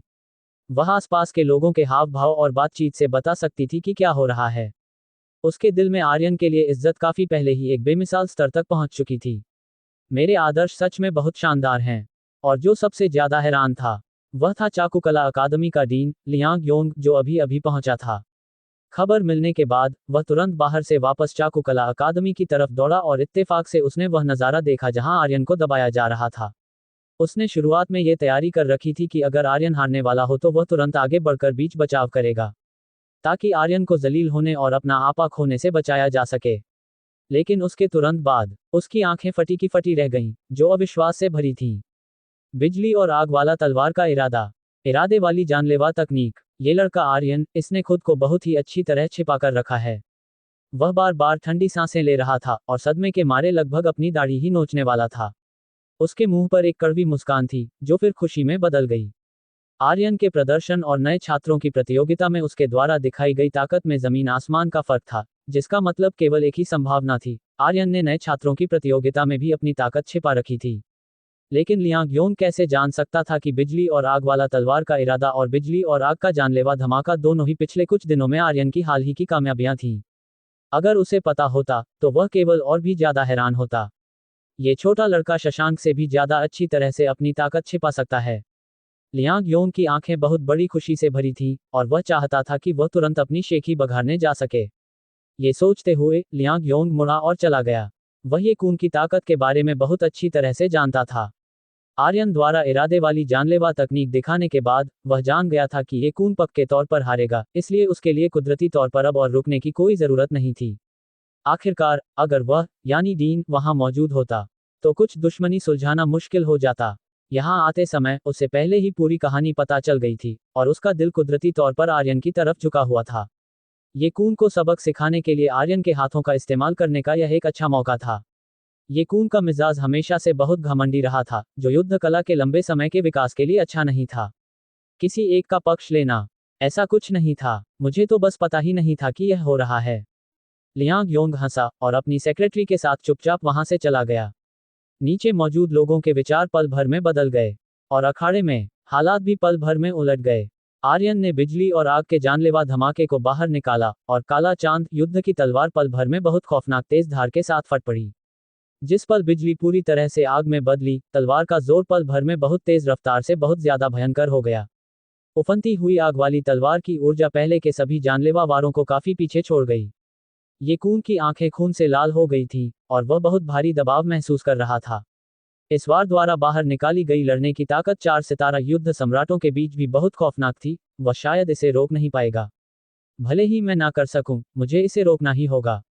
ये कून दहाड़ा। उसकी तलवार की ऊर्जा फट पड़ी, उसकी जरूरी ऊर्जा पागलों की तरह उफनने लगी, और यहां तक कि उसके शरीर में भी दर्द होने लगा।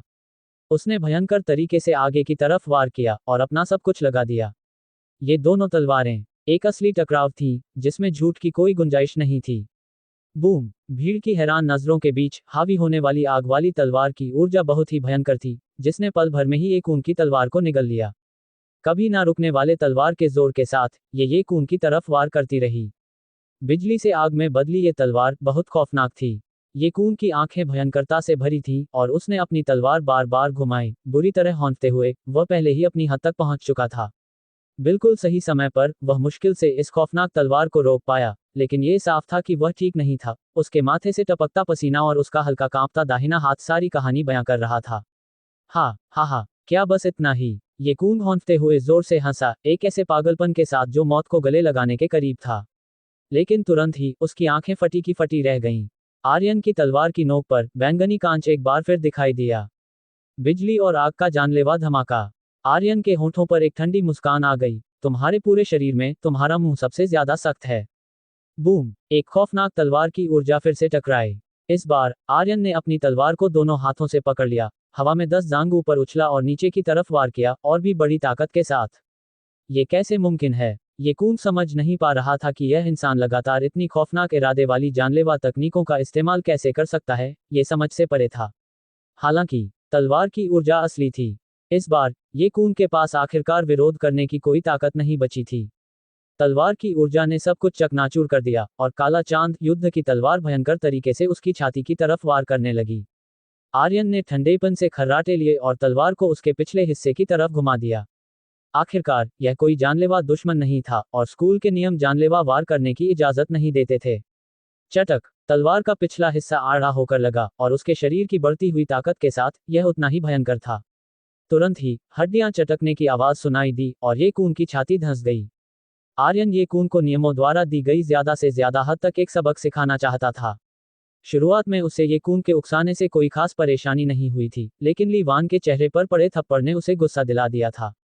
यह उसकी हद थी। वह अपनी वजह से किसी को भी इस मामले में घसीटने की इजाजत नहीं देगा। उस समय ली वानहे की घटना ने उस पर कमोबेश थोड़ा असर डाला था। इसके अलावा ये कून को कुचलकर और चाकू कला अकादमी में अपना रुतबा कायम करके ही वह भविष्य में ऐसी घटनाओं को दोबारा होने से रोक सकता था। वरना अगर हर कोई उसे उकसाएगा तो वह अभ्यास कैसे करेगा? ये कून का शरीर पीछे की तरफ उड़ गया, लेकिन आर्यन ज्यादा तेज था और तलवार के पिछले हिस्से ने फिर से वार किया। धप धप धप! कई दबी हुई आवाजों के बाद ये कून के बाएं और दाएं गाल साफ तौर पर सूज गए। आर्यन ने जैसे को तैसा जवाब दिया, जिससे ली वान रोमांचित हो गई। पल भर में उसके दिल की सारी दबी हुई हताशा दूर हो गई और आर्यन की तरफ उसकी नजर पूरी तरह से तारों जैसी चमक में बदल गई। एक और वार, तलवार का पिछला हिस्सा भारी तरीके से नीचे गिरा। पफ! ये कून का शरीर भारी तरीके से जमीन पर गिरा, एक घुटने के बल बैठ गया, अपनी छाती पकड़े हुए, और उसने ताजा खून थूका। वह बहुत ही दयनीय लग रहा था। उसकी आंखें गुस्से से भरी थीं, लेकिन उससे भी ज्यादा खौफ से। आर्यन की ताकत ने उसके दिल में एक कभी न खत्म होने वाली सिहरन पैदा कर दी थी। उससे पूरे 3 साल छोटा, फिर भी उसे पूरी तरह से हराने के काबिल। वह कल्पना भी नहीं कर पा रहा था कि आर्यन भविष्य में किन ऊंचाइयों तक पहुंच सकता है। उसकी नजरें अनजाने में ही दूसरी तरफ मुड़ गईं। आर्यन की नजरों से सीधे मिलने की हिम्मत नहीं कर पा रहा था। आर्यन ने वार करना जारी नहीं रखा। आमतौर पर वह उन विरोधियों को ज्यादा जलील नहीं करता था जो उससे हार चुके थे, लेकिन ये कून ने हद पार कर दी थी, जिससे उसे इतना गुस्सा आया था। अब उसके दिल का गुस्सा खत्म हो जाने पर उसकी आंखें फिर से शांत हो गईं। मुझे उम्मीद है कि तुम इस बात को समझोगे कि यहाँ हमेशा कोई न कोई तुमसे बेहतर मौजूद होता है। बहुत ज्यादा घमंडी होने से तुम अपने युद्ध कला के रास्ते पर बहुत दूर तक नहीं जा पाओगे। अब से 10,000 तलवारों वाले पत्थर के गुप्त कमरे में पहली जगह मेरी है। क्या तुम्हें कोई ऐतराज है? ये कून की ऐतराज करने की हिम्मत कैसे हो सकती थी? खामोशी ही सबसे अच्छा जवाब था। काला चांद युद्ध की तलवार को म्यान में रखते हुए आर्यन ने ये कून पर और ध्यान नहीं दिया और अहाते से बाहर जाने के लिए मुड़ा। आसपास के छात्रों की आंखें खौफ से भरी थीं और उनके लिए अपने आप एक रास्ता बन गया। एक ताकतवर इंसान का हमेशा सम्मान किया जाएगा, चाहे वे कहीं भी हों।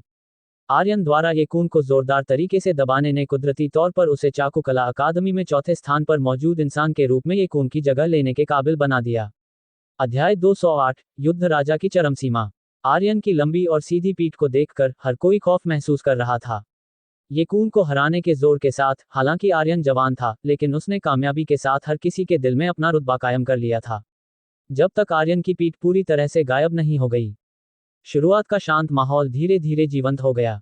उनकी आंखों में अभी भी सदमा बाकी था। आर्यन का प्रदर्शन सच में खौफनाक था। हे भगवान, मैंने कुछ गलत तो नहीं देखा ना? आर्यन ने सच में ये कून को हरा दिया। वह महज 18 साल का है। ये कुछ ज्यादा ही दानव जैसा है। ये सच है कि तुलना इंसान को मार सकती है। जब मैं 18 साल का था तो मैं अभी भी युद्ध सेनापति के स्तर पर ही भटक रहा था, लेकिन वह पहले से ही पुराने छात्रों के जीनियस लोगों के साथ मुकाबला कर रहा है। क्या तुम्हें लगता है कि यह आर्यन की हद है? क्या उसके लिए जूतियांगांग और बाकी 2 लोगों का मुकाबला करना मुमकिन है? इसकी गुंजाइश बहुत कम है। शायद वह तीसरे स्थान पर मौजूद जुयान से लड़ सकता है, लेकिन जूतियांगांग नामुमकिन है। मैंने सुना है कि उसने पहले ही इरादे में छोटी कामयाबी हासिल कर ली है। वह ऐसा इंसान नहीं है जिससे ये कून की तुलना की जा सके। शशश, अपनी आवाज नीची रखो। ये कून की बात आते ही हर किसी ने अनजाने में ही अपनी आवाज नीची कर ली और ये कून को अजीब नजरों से देखने लगे। आर्यन ही वह इंसान था जिसने आज सारी महफिल लूट ली थी, लेकिन वह ये कून के सिर पर पैर रखकर ही ऐसा कर पाया था। न केवल उसे सबके सामने हराया गया था, बल्कि उसके चेहरे पर जोरदार थप्पड़ भी मारा गया था, एक ऐसा एहसास जिसने ये कून को पूरी तरह से हताश कर दिया था। लेकिन जो बात उसके लिए और भी ज्यादा नाकाबिले बर्दाश्त थी, वह ये थी कि उसे खुद से 3 साल छोटे एक नए छात्र ने जमीन पर गिराकर कुचल दिया था। इसकी वजह से उसका लंबे समय से चला आ रहा बहुत सारा घमंड चकनाचूर हो गया था। वह हमेशा खुद को एक जीनियस मानता था और उसकी नज़र में जूतियांगांग भी केवल इसलिए उससे ज्यादा ताकतवर था क्योंकि वह उससे 1 साल बड़ा था। ये कून लड़खड़ाया और अपने सामने खड़े लोगों को हटाते हुए अपने रहने की जगह की तरफ चल पड़ा। जहां तक आर्यन की बात है, चाकुकला अकादमी से निकलने के बाद वह खाना खाने के लिए स्कूल की कैंटीन में गया। आर्यन प्रदेश युद्ध कला विद्यालय में खाने का कोई पैसा नहीं लगता था। अगर आर्यन, जिसने अभी अभी अपनी प्रणाली को जगाया था, बिल्कुल शुरुआत में यहाँ आया होता, तो यह उसके लिए किसी जन्नत से कम नहीं होता। हालांकि अब उसके लिए खाने से ऊर्जा निकालने की रफ्तार थोड़ी बहुत धीमी थी। जाहिर है, अब उसके पास ऊर्जा की कोई कमी नहीं थी। सादा खाना खाने के बाद आर्यन सीधा अभ्यास के गुप्त कमरे में गया, जहां वह तत्वों के कणों की अपनी समझ को तेज कर सकता था, जिसका अभ्यास का असर प्रशिक्षण शिविर से भी बेहतर था। एक एस श्रेणी का गुप्त कमरा खोल दो। आर्यन स्वागत कक्ष पर आया और बिना कोई शब्द बर्बाद किए सीधे सबसे ऊंचे दर्जे का गुप्त कमरा खुलवा लिया। हालांकि इसमें बहुत सारे विद्यालय के अंक खर्च होते थे, लेकिन वह अमीर था और इसे पूरी तरह से उठा सकता था। किस्मत से, हालांकि अभ्यास के गुप्त कमरे में बहुत सारे विद्यालय के अंक लगते थे, लेकिन 1000 तलवारों के स्मारक की तरह इसमें कोई सीमित जगह नहीं थी। इसलिए आर्यन को उस तरह के किसी विवाद का सामना नहीं करना पड़ा जैसा अभी 10,000 तलवारों वाले पत्थर के गुप्त कमरे में हुआ था। अभ्यास की अवस्था में प्रवेश करते ही आर्यन ने तुरंत इसके शानदार असर को महसूस किया। घने बिजली और आग वाले तत्वों के कणों ने उसे घेर लिया, जो उसकी समझने की रफ्तार को 2 या 3 गुना बढ़ाने के लिए काफी थे। क्या शानदार जगह है, आर्यन ने अपने दिल में तारीफ की। ये 5 महान विद्यालयों का संसाधन था। यहाँ तक कि युद्ध देवता परिवार भी इतना महंगा अभ्यास का गुप्त कमरा नहीं बना सकता था। यही वजह थी कि युद्ध देवता परिवारों के वारिसों को भी अभ्यास के लिए 5 महान विद्यालयों में आना पड़ता था। दोपहर में अभ्यास के कुछ घंटे पलक झपकते ही बीत गए। आर्यन खड़ा हुआ, थोड़ा असंतुष्ट महसूस कर रहा था। तरक्की बहुत तेज है। इस रफ्तार से लगभग 3 दिनों में मैं चरम युद्ध राजा बनने की शर्तों को पूरा कर सकता हूँ। ज्यादा से ज्यादा आधे महीने में मैं चरम योद्धा के गहरे स्तर तक पहुंच सकता हूं और युद्ध सम्राट तक पहुंचने की तैयारी कर सकता हूं। आर्यन ने जल्दी से हिसाब लगाया और उसकी आंखें तुरंत खुशी से भर गईं।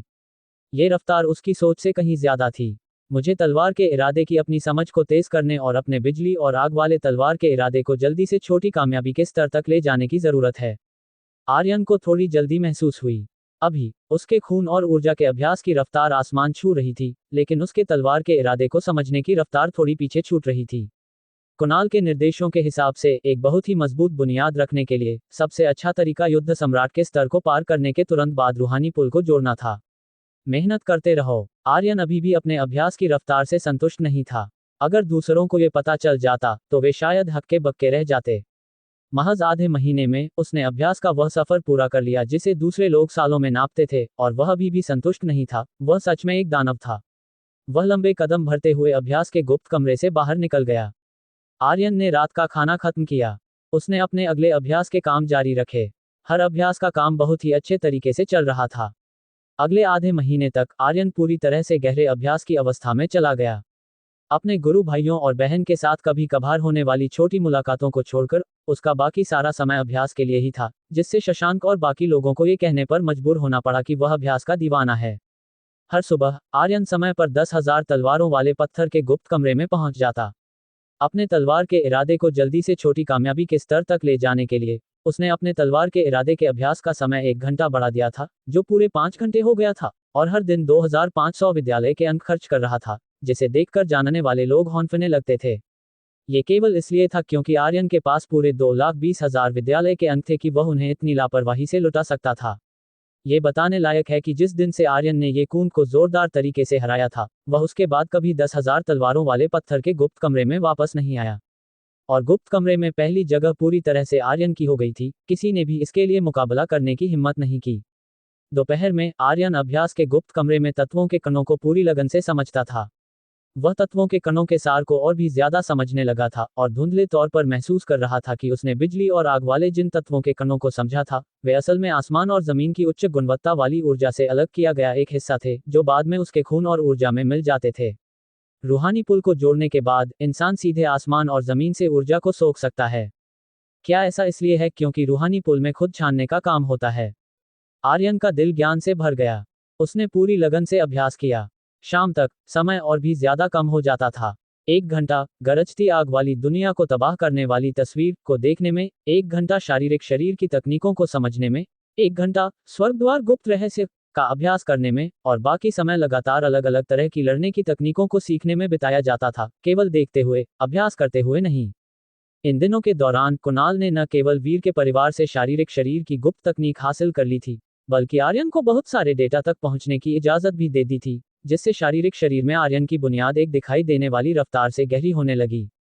सिर्फ इतना ही नहीं, बल्कि डी श्रेणी से लेकर एस श्रेणी तक की अलग अलग तरह की लड़ने की तकनीकें आर्यन को लगातार भेजी जाती थीं, जिससे उसे प्रेरणा मिलती थी और वह अपने से पहले वालों के रास्तों से सीख सकता था, उनके कंधों पर खड़े होकर और आगे जा सकता था।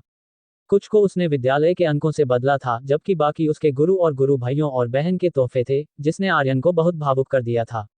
हालांकि वे एक दूसरे को ज्यादा लंबे समय से नहीं जानते थे, लेकिन कुणाल और बाकी लोग सच में आर्यन के साथ बहुत अच्छे थे, बिल्कुल परिवार की तरह। इस तरह के पागलों वाले अभ्यास के तहत आर्यन हर दिन सुबह होने तक अभ्यास करता था, और उसका समय पूरी तरह से भरा रहता था। उसके विद्यालय के अंक भी एक दिखाई देने वाली रफ्तार से लगातार कम हो रहे थे। जाहिर है, इसके असर भी बहुत ही शानदार थे।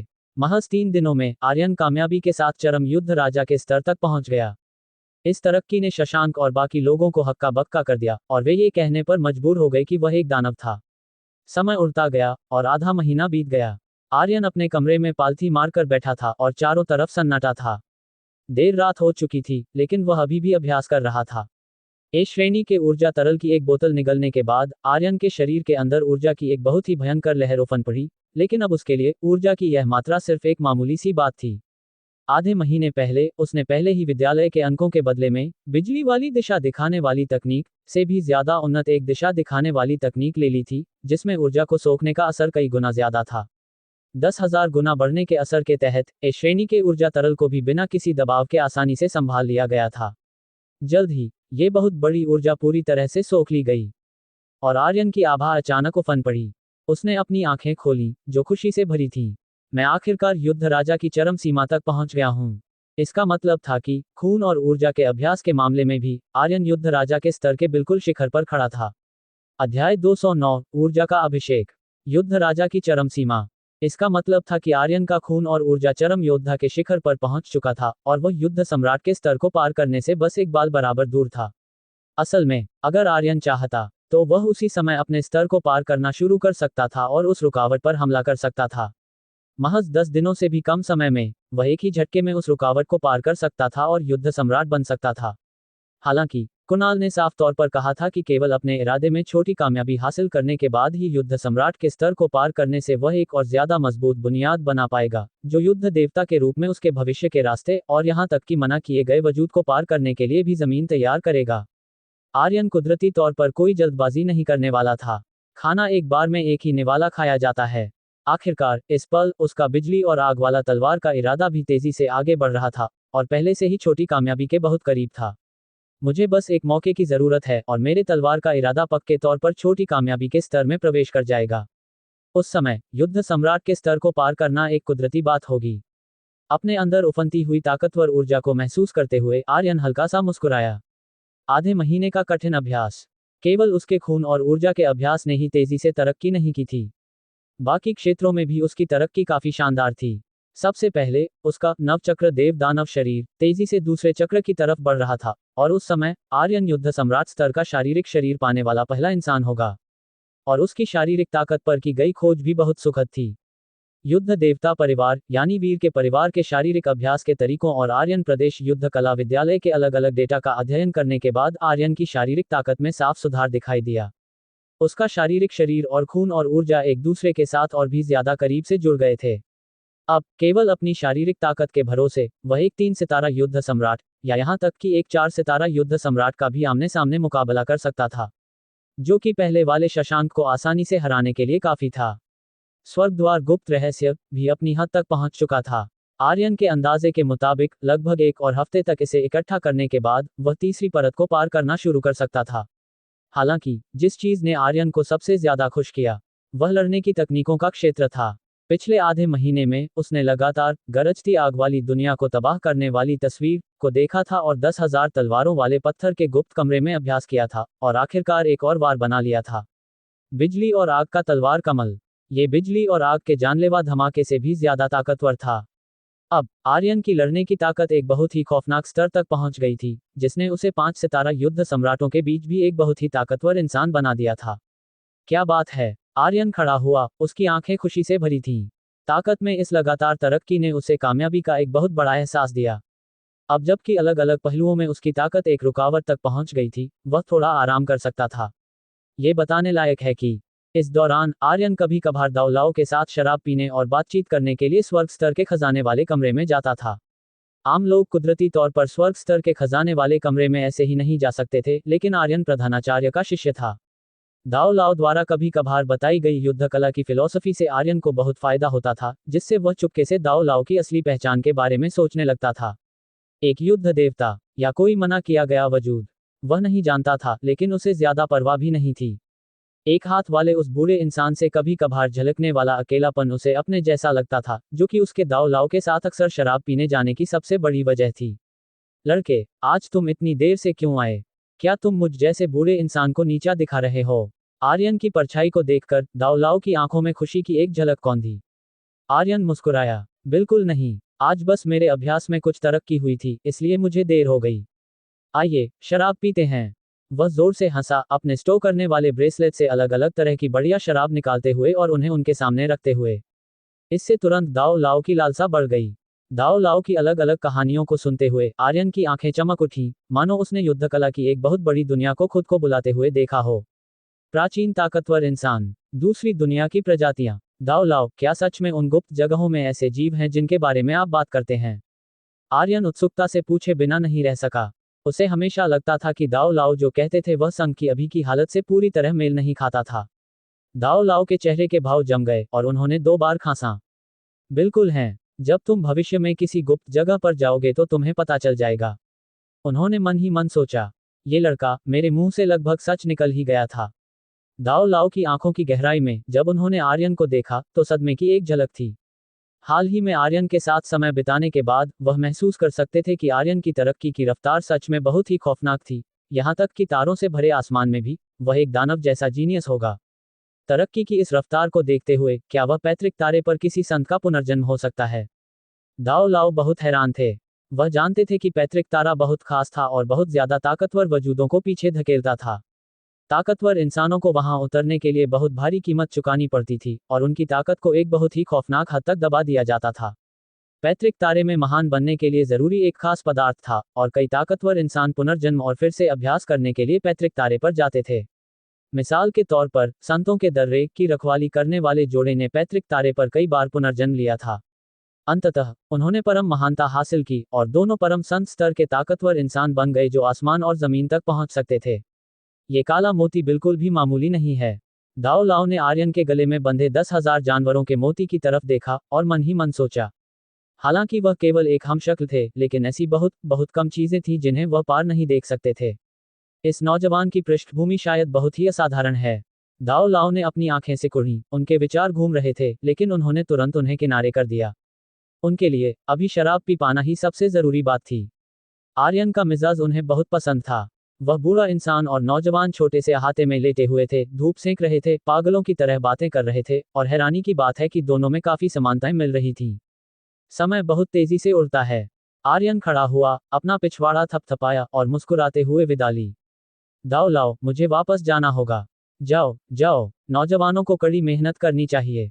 भविष्य में किसी बुरे इंसान का साथ देने के लिए कम ही आना। दाओ लाओ ने अपनी आंखें सिकुड़ी, उनका दिमाग भटक रहा था। आर्यन के होंठ मुस्कुराते हुए मुड़ गए। क्या जिद्दी बुरे इंसान हैं। वह लंबे कदम भरते हुए अहाते से बाहर निकला और अपने कमरे की तरफ चल पड़ा।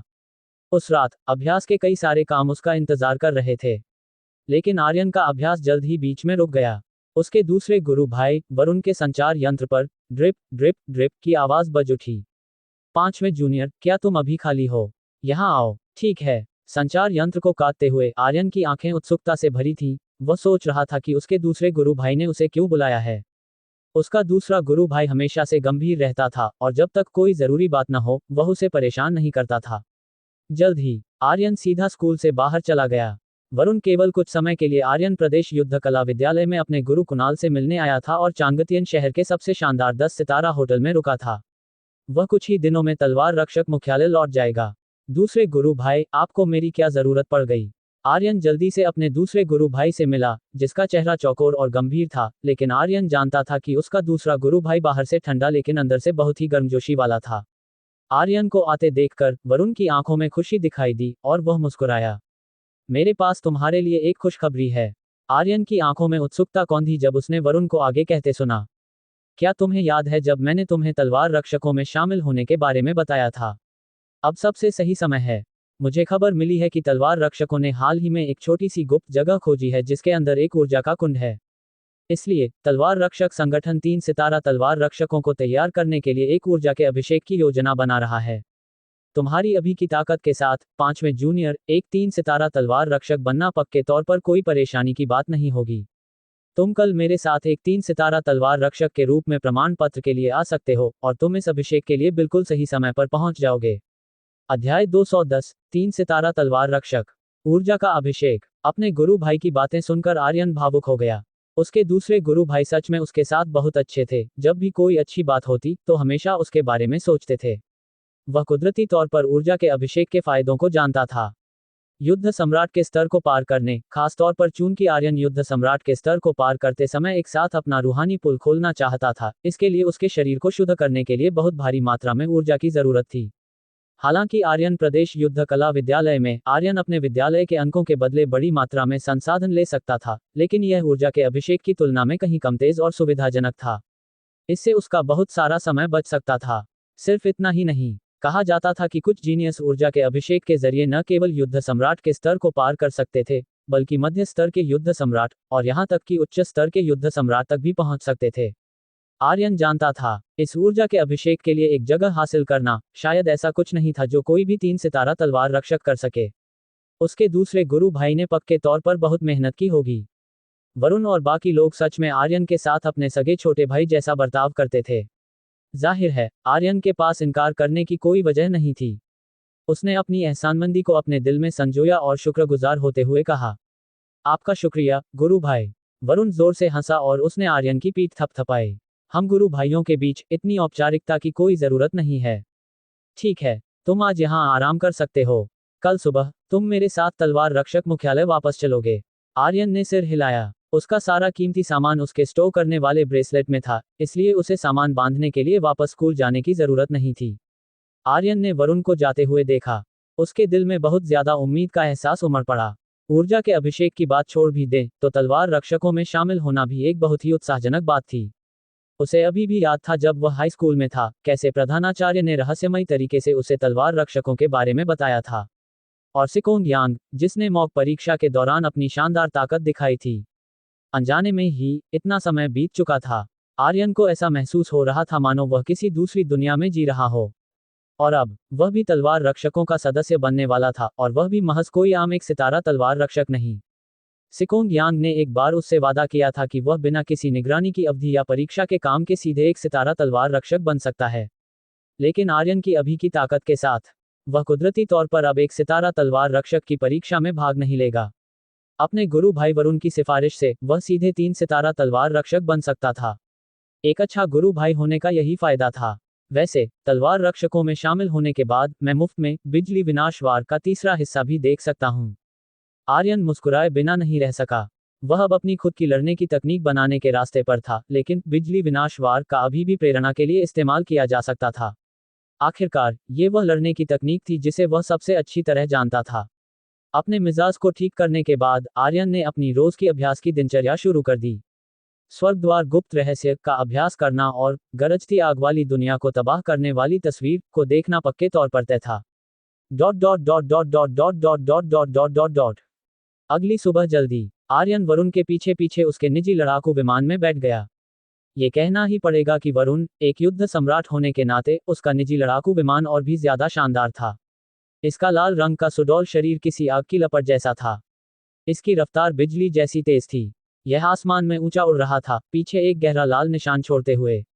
यह आर्यन के काले रंग के लड़ाकू विमान से कहीं ज्यादा तेज था। ये बहुत ही कम बनने वाले उच्च दर्जे के लड़ाकू विमान थे, कुछ तो खास तौर पर बनाए गए थे, जिनकी काले रंग के लड़ाकू विमान से कोई तुलना नहीं थी। रास्ते भर दोनों गुरु भाइयों ने आराम से बातचीत की। ज्यादातर समय वरुण बोल रहा था और आर्यन सुन रहा था, मुख्य रूप से तलवार रक्षकों के भीतर मौजूद हम लोगों और नियमों के बारे में। संक्षेप में, तलवार रक्षक संगठन बहुत बड़ा है, जिसमें कई गुट हैं, लेकिन 5 सितारा तलवार रक्षक बहुत कम सामने आते हैं, इसलिए ज्यादातर हम 4 सितारा तलवार रक्षक ही एक समिति बनाकर बड़े मामलों पर चर्चा करते हैं। 5वें जूनियर, जब तुम अंदर जाओगे तो थोड़े शांत रहना, लेकिन डरना मत। अगर कोई तुम्हें परेशान करने की हिम्मत करे तो बस उसे पीट देना, तुम्हारा गुरु भाई तुम्हारा साथ देगा। वरुण की शांत बातों में एक हावी होने वाला भाव था। साफ तौर पर तलवार रक्षकों के भीतर उसका रुतबा छोटा नहीं था। आर्यन बस मुस्कुराया। उसके अभी के स्तर के साथ ऐसे बहुत ही कम लोग थे जो उसे परेशान कर सकते थे। हम पहुंच गए। लाल रंग का लड़ाकू विमान घने बादलों को चीरता हुआ निकला, फिर एक भिनभिनाहट के साथ तेजी से नीचे उतरा, और फिर आर्यन की हैरान नजरों के बीच ये समुद्र की सतह को चीरते हुए गहरे समुद्र में गोता लगा गया। तलवार रक्षक मुख्यालय। यह असल में गहरे समुद्र में था। लड़ाकू विमान के चारों ओर एक पतला सुरक्षा कवच उभर आया, जो समुद्री पानी को अंदर आने से रोक रहा था। हालांकि रफ्तार थोड़ी कम हो गई थी, लेकिन यह अभी भी बहुत तेज था। 1000 metre, 2000 metre, dot dot dot dot dot, 10,000 metre. Aryan की आंखों के सामने एक बहुत ही बड़ा क्रिस्टल से बना इमारतों का समूह दिखाई दिया। ये किसी छोटे शहर जैसा था, जो अंधेरे गहरे समुद्र को चमकदार रोशनियों से जगमगा रहा था, मानो पानी के नीचे ड्रैगन का महल हो। वह बहुत बड़ा ऊर्जा का कवच बहुत ही मजबूत था, जो 10,000 मीटर गहरे समुद्र के भारी दबाव का लगातार विरोध कर रहा था। ये किसी को भी इसकी ताकत पर हैरान कर देता था। अपने जूनियर भाई की हैरानी देखकर वरुण मुस्कुराया। जमीन पर रहने वाले खूंखार जानवरों की तुलना में गहरे समुद्र के खूंखार जानवर गिनती और ताकत दोनों में ज्यादा मजबूत होते हैं। इसलिए जब तलवार रक्षकों ने गहरे समुद्र में अपना मुख्यालय बनाने का फैसला किया, तो ये गहरे समुद्र के खूंखार जानवरों पर लगातार नजर रखने और उनके किसी भी अजीब हरकत को रोकने के लिए था। आर्यन तुरंत समझ गया। लाल रंग का लड़ाकू विमान बड़ी ही कुशलता से उस बहुत बड़े ऊर्जा के कवच को पार कर गया और इमारतों के समूह में प्रवेश कर गया। क्रिस्टल के उस शहर को करीब से देखते हुए आर्यन और भी ज्यादा हैरान था। संघ के मशहूर तलवार रक्षकों से जैसी उम्मीद थी, वे सच में असाधारण थे। चलो, मैं पहले तुम्हारा नाम दर्ज करवाता हूँ। एक बार तुम्हारा नाम दर्ज हो जाने के बाद पृष्ठभूमि की जांच के लिए 2 और दिन लगेंगे, और फिर तुम एक 3 सितारा तलवार रक्षक बन सकते हो। वरुण ने आगे बढ़ते हुए मुख्यालय में अलग अलग सावधानियों के बारे में बताया। नाम दर्ज करने की प्रक्रिया बहुत आसान थी। सब कुछ बहुत आसानी से हो गया। नाम दर्ज होने के बाद वरुण ने आर्यन से कहा, 5वें जूनियर, तुम इन 2 दिनों के लिए यहाँ रुककर अभ्यास कर सकते हो। जब नतीजे आएंगे तो मैं तुम्हें बता दूंगा। इन 2 दिनों के लिए उसे अभी भी अपने जान पहचान वालों का इस्तेमाल करके रास्ता साफ करने के लिए इधर उधर भागदौड़ करनी थी। चाहे वह किसी को सीधे 3 सितारा तलवार रक्षक बनने के लिए सिफारिश करना हो या ऊर्जा के अभिषेक के लिए एक जगह हासिल करना हो, दोनों में से कोई भी आसान काम नहीं था। इसमें अलग अलग गुटों के बीच फायदों का लेन देन शामिल था। वरुण को इसके लिए काफी बड़ी कीमत चुकानी पड़ेगी। ठीक है, आर्यन ने एहसानमंदी से अपने गुरु भाई को जाते हुए देखा। वह भी मदद के लिए कुछ नहीं कर सकता था, वह केवल अच्छे से अभ्यास कर सकता था। भविष्य में जब वह ताकतवर बन जाएगा तो वह इसका कर्ज चुकाएगा। हालांकि उसके गुरु भाइयों और गुरु बहन ने बदले में कुछ भी उम्मीद किए बिना उसके साथ बहुत अच्छा बर्ताव किया था, लेकिन वह एहसान फरामोश नहीं हो सकता था। समय उड़ता गया। आर्यन इन 2 दिनों में इधर उधर नहीं भटका, वह बस अपनी जगह पर चुपचाप अभ्यास करता रहा। हालांकि वह अभी तक एक 3 सितारा तलवार रक्षक नहीं बना था, लेकिन उसे पहले ही जल्दी पहुंच मिल गई थी और वह मुफ्त में बिजली विनाश वार का तीसरा हिस्सा देख सकता था। ध्यान से विचार करने के बाद उसे बहुत कुछ सीखने को मिला। इस दिन वरुण ने दरवाजा खटखटाया और अंदर आया। उसके चेहरे पर गुस्से की एक झलक थी और वह कुछ नाखुश लग रहा था। उसने थोड़ी सी शर्मिंदगी के साथ कहा, 5वें जूनियर, कुछ अनहोनी हो गई है। आर्यन ने जल्दी से कहा, कोई बात नहीं दूसरे गुरु भाई, अगर हमें मौका नहीं भी मिलता है तो कोई फर्क नहीं पड़ता। उसके गुरु भाई ने उसके लिए इधर उधर भाग दौड़ की थी और बहुत मेहनत की थी, इसलिए अगर बात नहीं भी बनी तो वह कुछ नहीं कह सकता था। उसने धुंधले तौर पर अंदाजा लगा लिया था कि क्या हुआ था। वरुण ने आगे कहा, तुम्हारे 3 सितारा तलवार रक्षक के रुतबे में कोई दिक्कत नहीं है। तुम अब कामयाबी के साथ तलवार रक्षकों में शामिल हो गए हो और एक 3 सितारा तलवार रक्षक बन गए हो, लेकिन ऊर्जा के अभिषेक की योग्यता के साथ एक छोटी सी अनहोनी हो गई है। इसके लिए शायद एक परीक्षा की जरूरत पड़ सकती है।